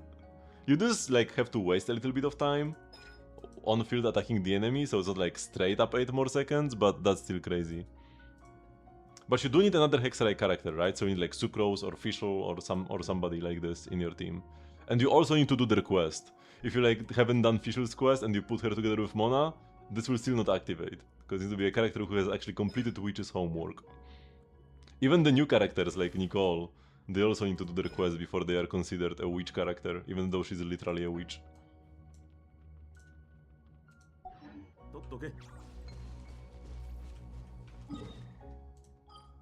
But yeah, that team would be plenty strong. And it's actually something that Arlecchino does better than Mavujka, probably. Like this overload vape team. So Arlecchino, Mona, Fischl, Columbina, right? That's a pretty fun and strong team. And then you can play that in like one half of Abyss, and the other half of Abyss you can do Mizuki, Cryo Traveler, or that if you get her, and then like Sucrose, yeah. Sucrose did get buffs, but she doesn't need them. Like Sucrose buffs are pretty irrelevant. She just gives a tiny bit of damage bonus, and the Mizuki team doesn't even use damage bonus at all. Because the stellar damage is not affected by damage bonuses. And Mizuki has also very strong C1 and C2. And you'll be able to get both of them for free. Because in 7.1, we have the anniversary, and with the anniversary comes a standard character selector. So you'll be able to pick up Mizuki C1 from that. And also we have this Temper Thyself and Journey Far event, where every 12 weeks, you can pick up a free constellation for a character you already own from like a specific selection, not like any character, but a specific selection. And Mizuki is being added to that selection next patch. So for the next event selector, you will be able to pick Mizuki.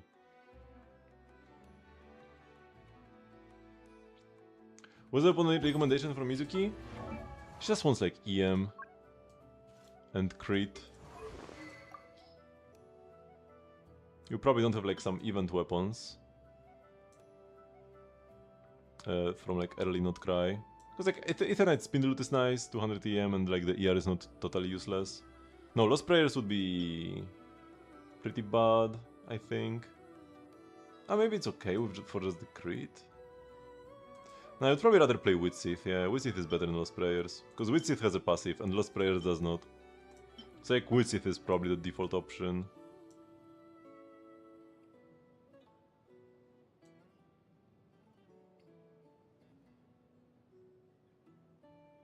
You could also just go like sack frags for the EM.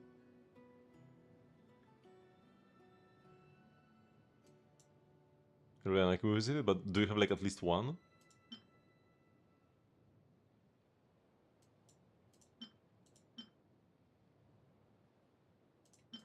Mappamare? That's just sack frags but worse. Do you not have sack frags either? Because sack frags just gives more EM than Mappamare.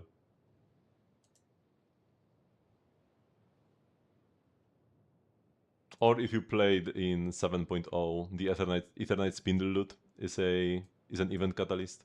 The refinement doesn't matter. It has no passive for Mizuki. You just want the EM substat. So yeah, this works. Just to give her some extra EM. And then for the sets, there will be a new one coming next patch. If you have some stacked VV pieces, you can play it on Mizuki. And you are going for crit substats mostly. But you need EM main stats with crit substats on VV. Because you play EM crit on her. Or EM starting next patch. And then there will be a new set coming out for her.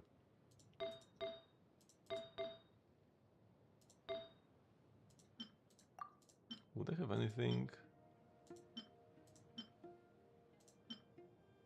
Oh, this would be a good piece. Why does my Sucrose have a piece with 4 crit rate substats? Oh, this has 4 crit damage and 1 EM? Did they show you the fourth stat? Yeah, that's a pretty nice change. It propagated over to Starl as well. Now we're just waiting for Zenless to get the change. Oh, this is kind of nice. I do have some pieces that would be pretty good on her.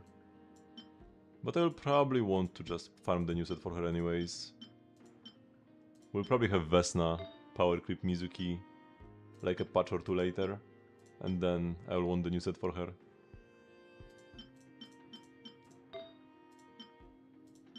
And the EM main stats aren't that great. Because the only stats she will want will be crit rate, crit damage, and EM. Everything else is pretty worthless. ER is like fine-ish. But you don't want to like prioritize ER over other stats. Yeah, I don't have any goblets with crit subs. I do have a pretty nice crit rate hat. Well, this is also quite lovely.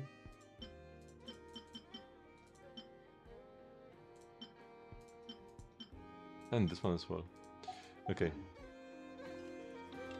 Albedo is decent. He also got hex buffs. He now deals double the damage that he did before. They straight up doubled his damage. And gives damage bonus to the team, 42% I think. Oh, and if his little flower thingy gets broken, he still keeps firing. It doesn't just like turn him off. So like if a boss walks on your elevator and destroys it, you will still keep dealing damage. And proccing all his buffs. But the sword got worse because of that. It's still a decent weapon, the Cinnabar Spindle. Or Cinnabar. Yeah, is that what it's called? Whatever. The event sword is still good on him, but it's worse than it used to be. Because it just adds flat damage to your attacks. And now he deals double the damage himself, so the buff got like half as relevant, right? Yeah, the Cinnabar Spindle. Because like this is still 80%, but now Albedo's base damage went up by double, and this stayed 80. But I'm not actually even sure what would be the best Albedo teams. Albedo is one of the other characters you can pick from the Constellation selector. And I even picked his C1, which also gives him 50% defense now extra, on top of the extra energy he was getting already. But I've never actually used him anywhere, even after picking his Constellation. There's also a new buffing set, Celestial Gift, which can be used by Hexray characters. Gives 40% damage bonus to the team. So like he can play the support set, he gives 42% damage bonus himself, deals double the damage. You do need a second Hex character though, so probably like a Mona or a Fischl. But yeah, there isn't really any team where he like fits perfectly.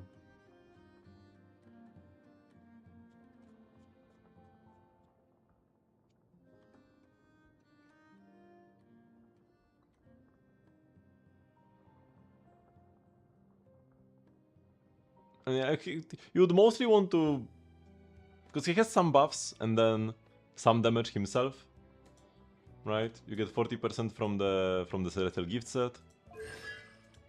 You get up to 42% from this. It's 12 plus 30.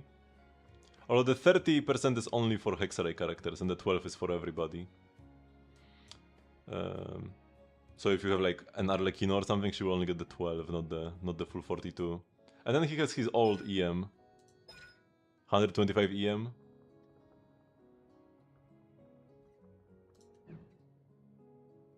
If the other Hex character in your team is already playing Celestial Gift, then Husk could be okay. But if nobody else in your team has Gift, and you have two Hex characters, you would need somebody to be on Gift. It's way too good. And yeah, his personal damage, like it's better, but it's still not like incredible. But yeah, you could do some Albedo teams. It wouldn't be terrible. You could play Albedo with Venti maybe. Yeah, main DPS Venti with Albedo? Maybe? Like yeah, the buffs are okay. Yeah.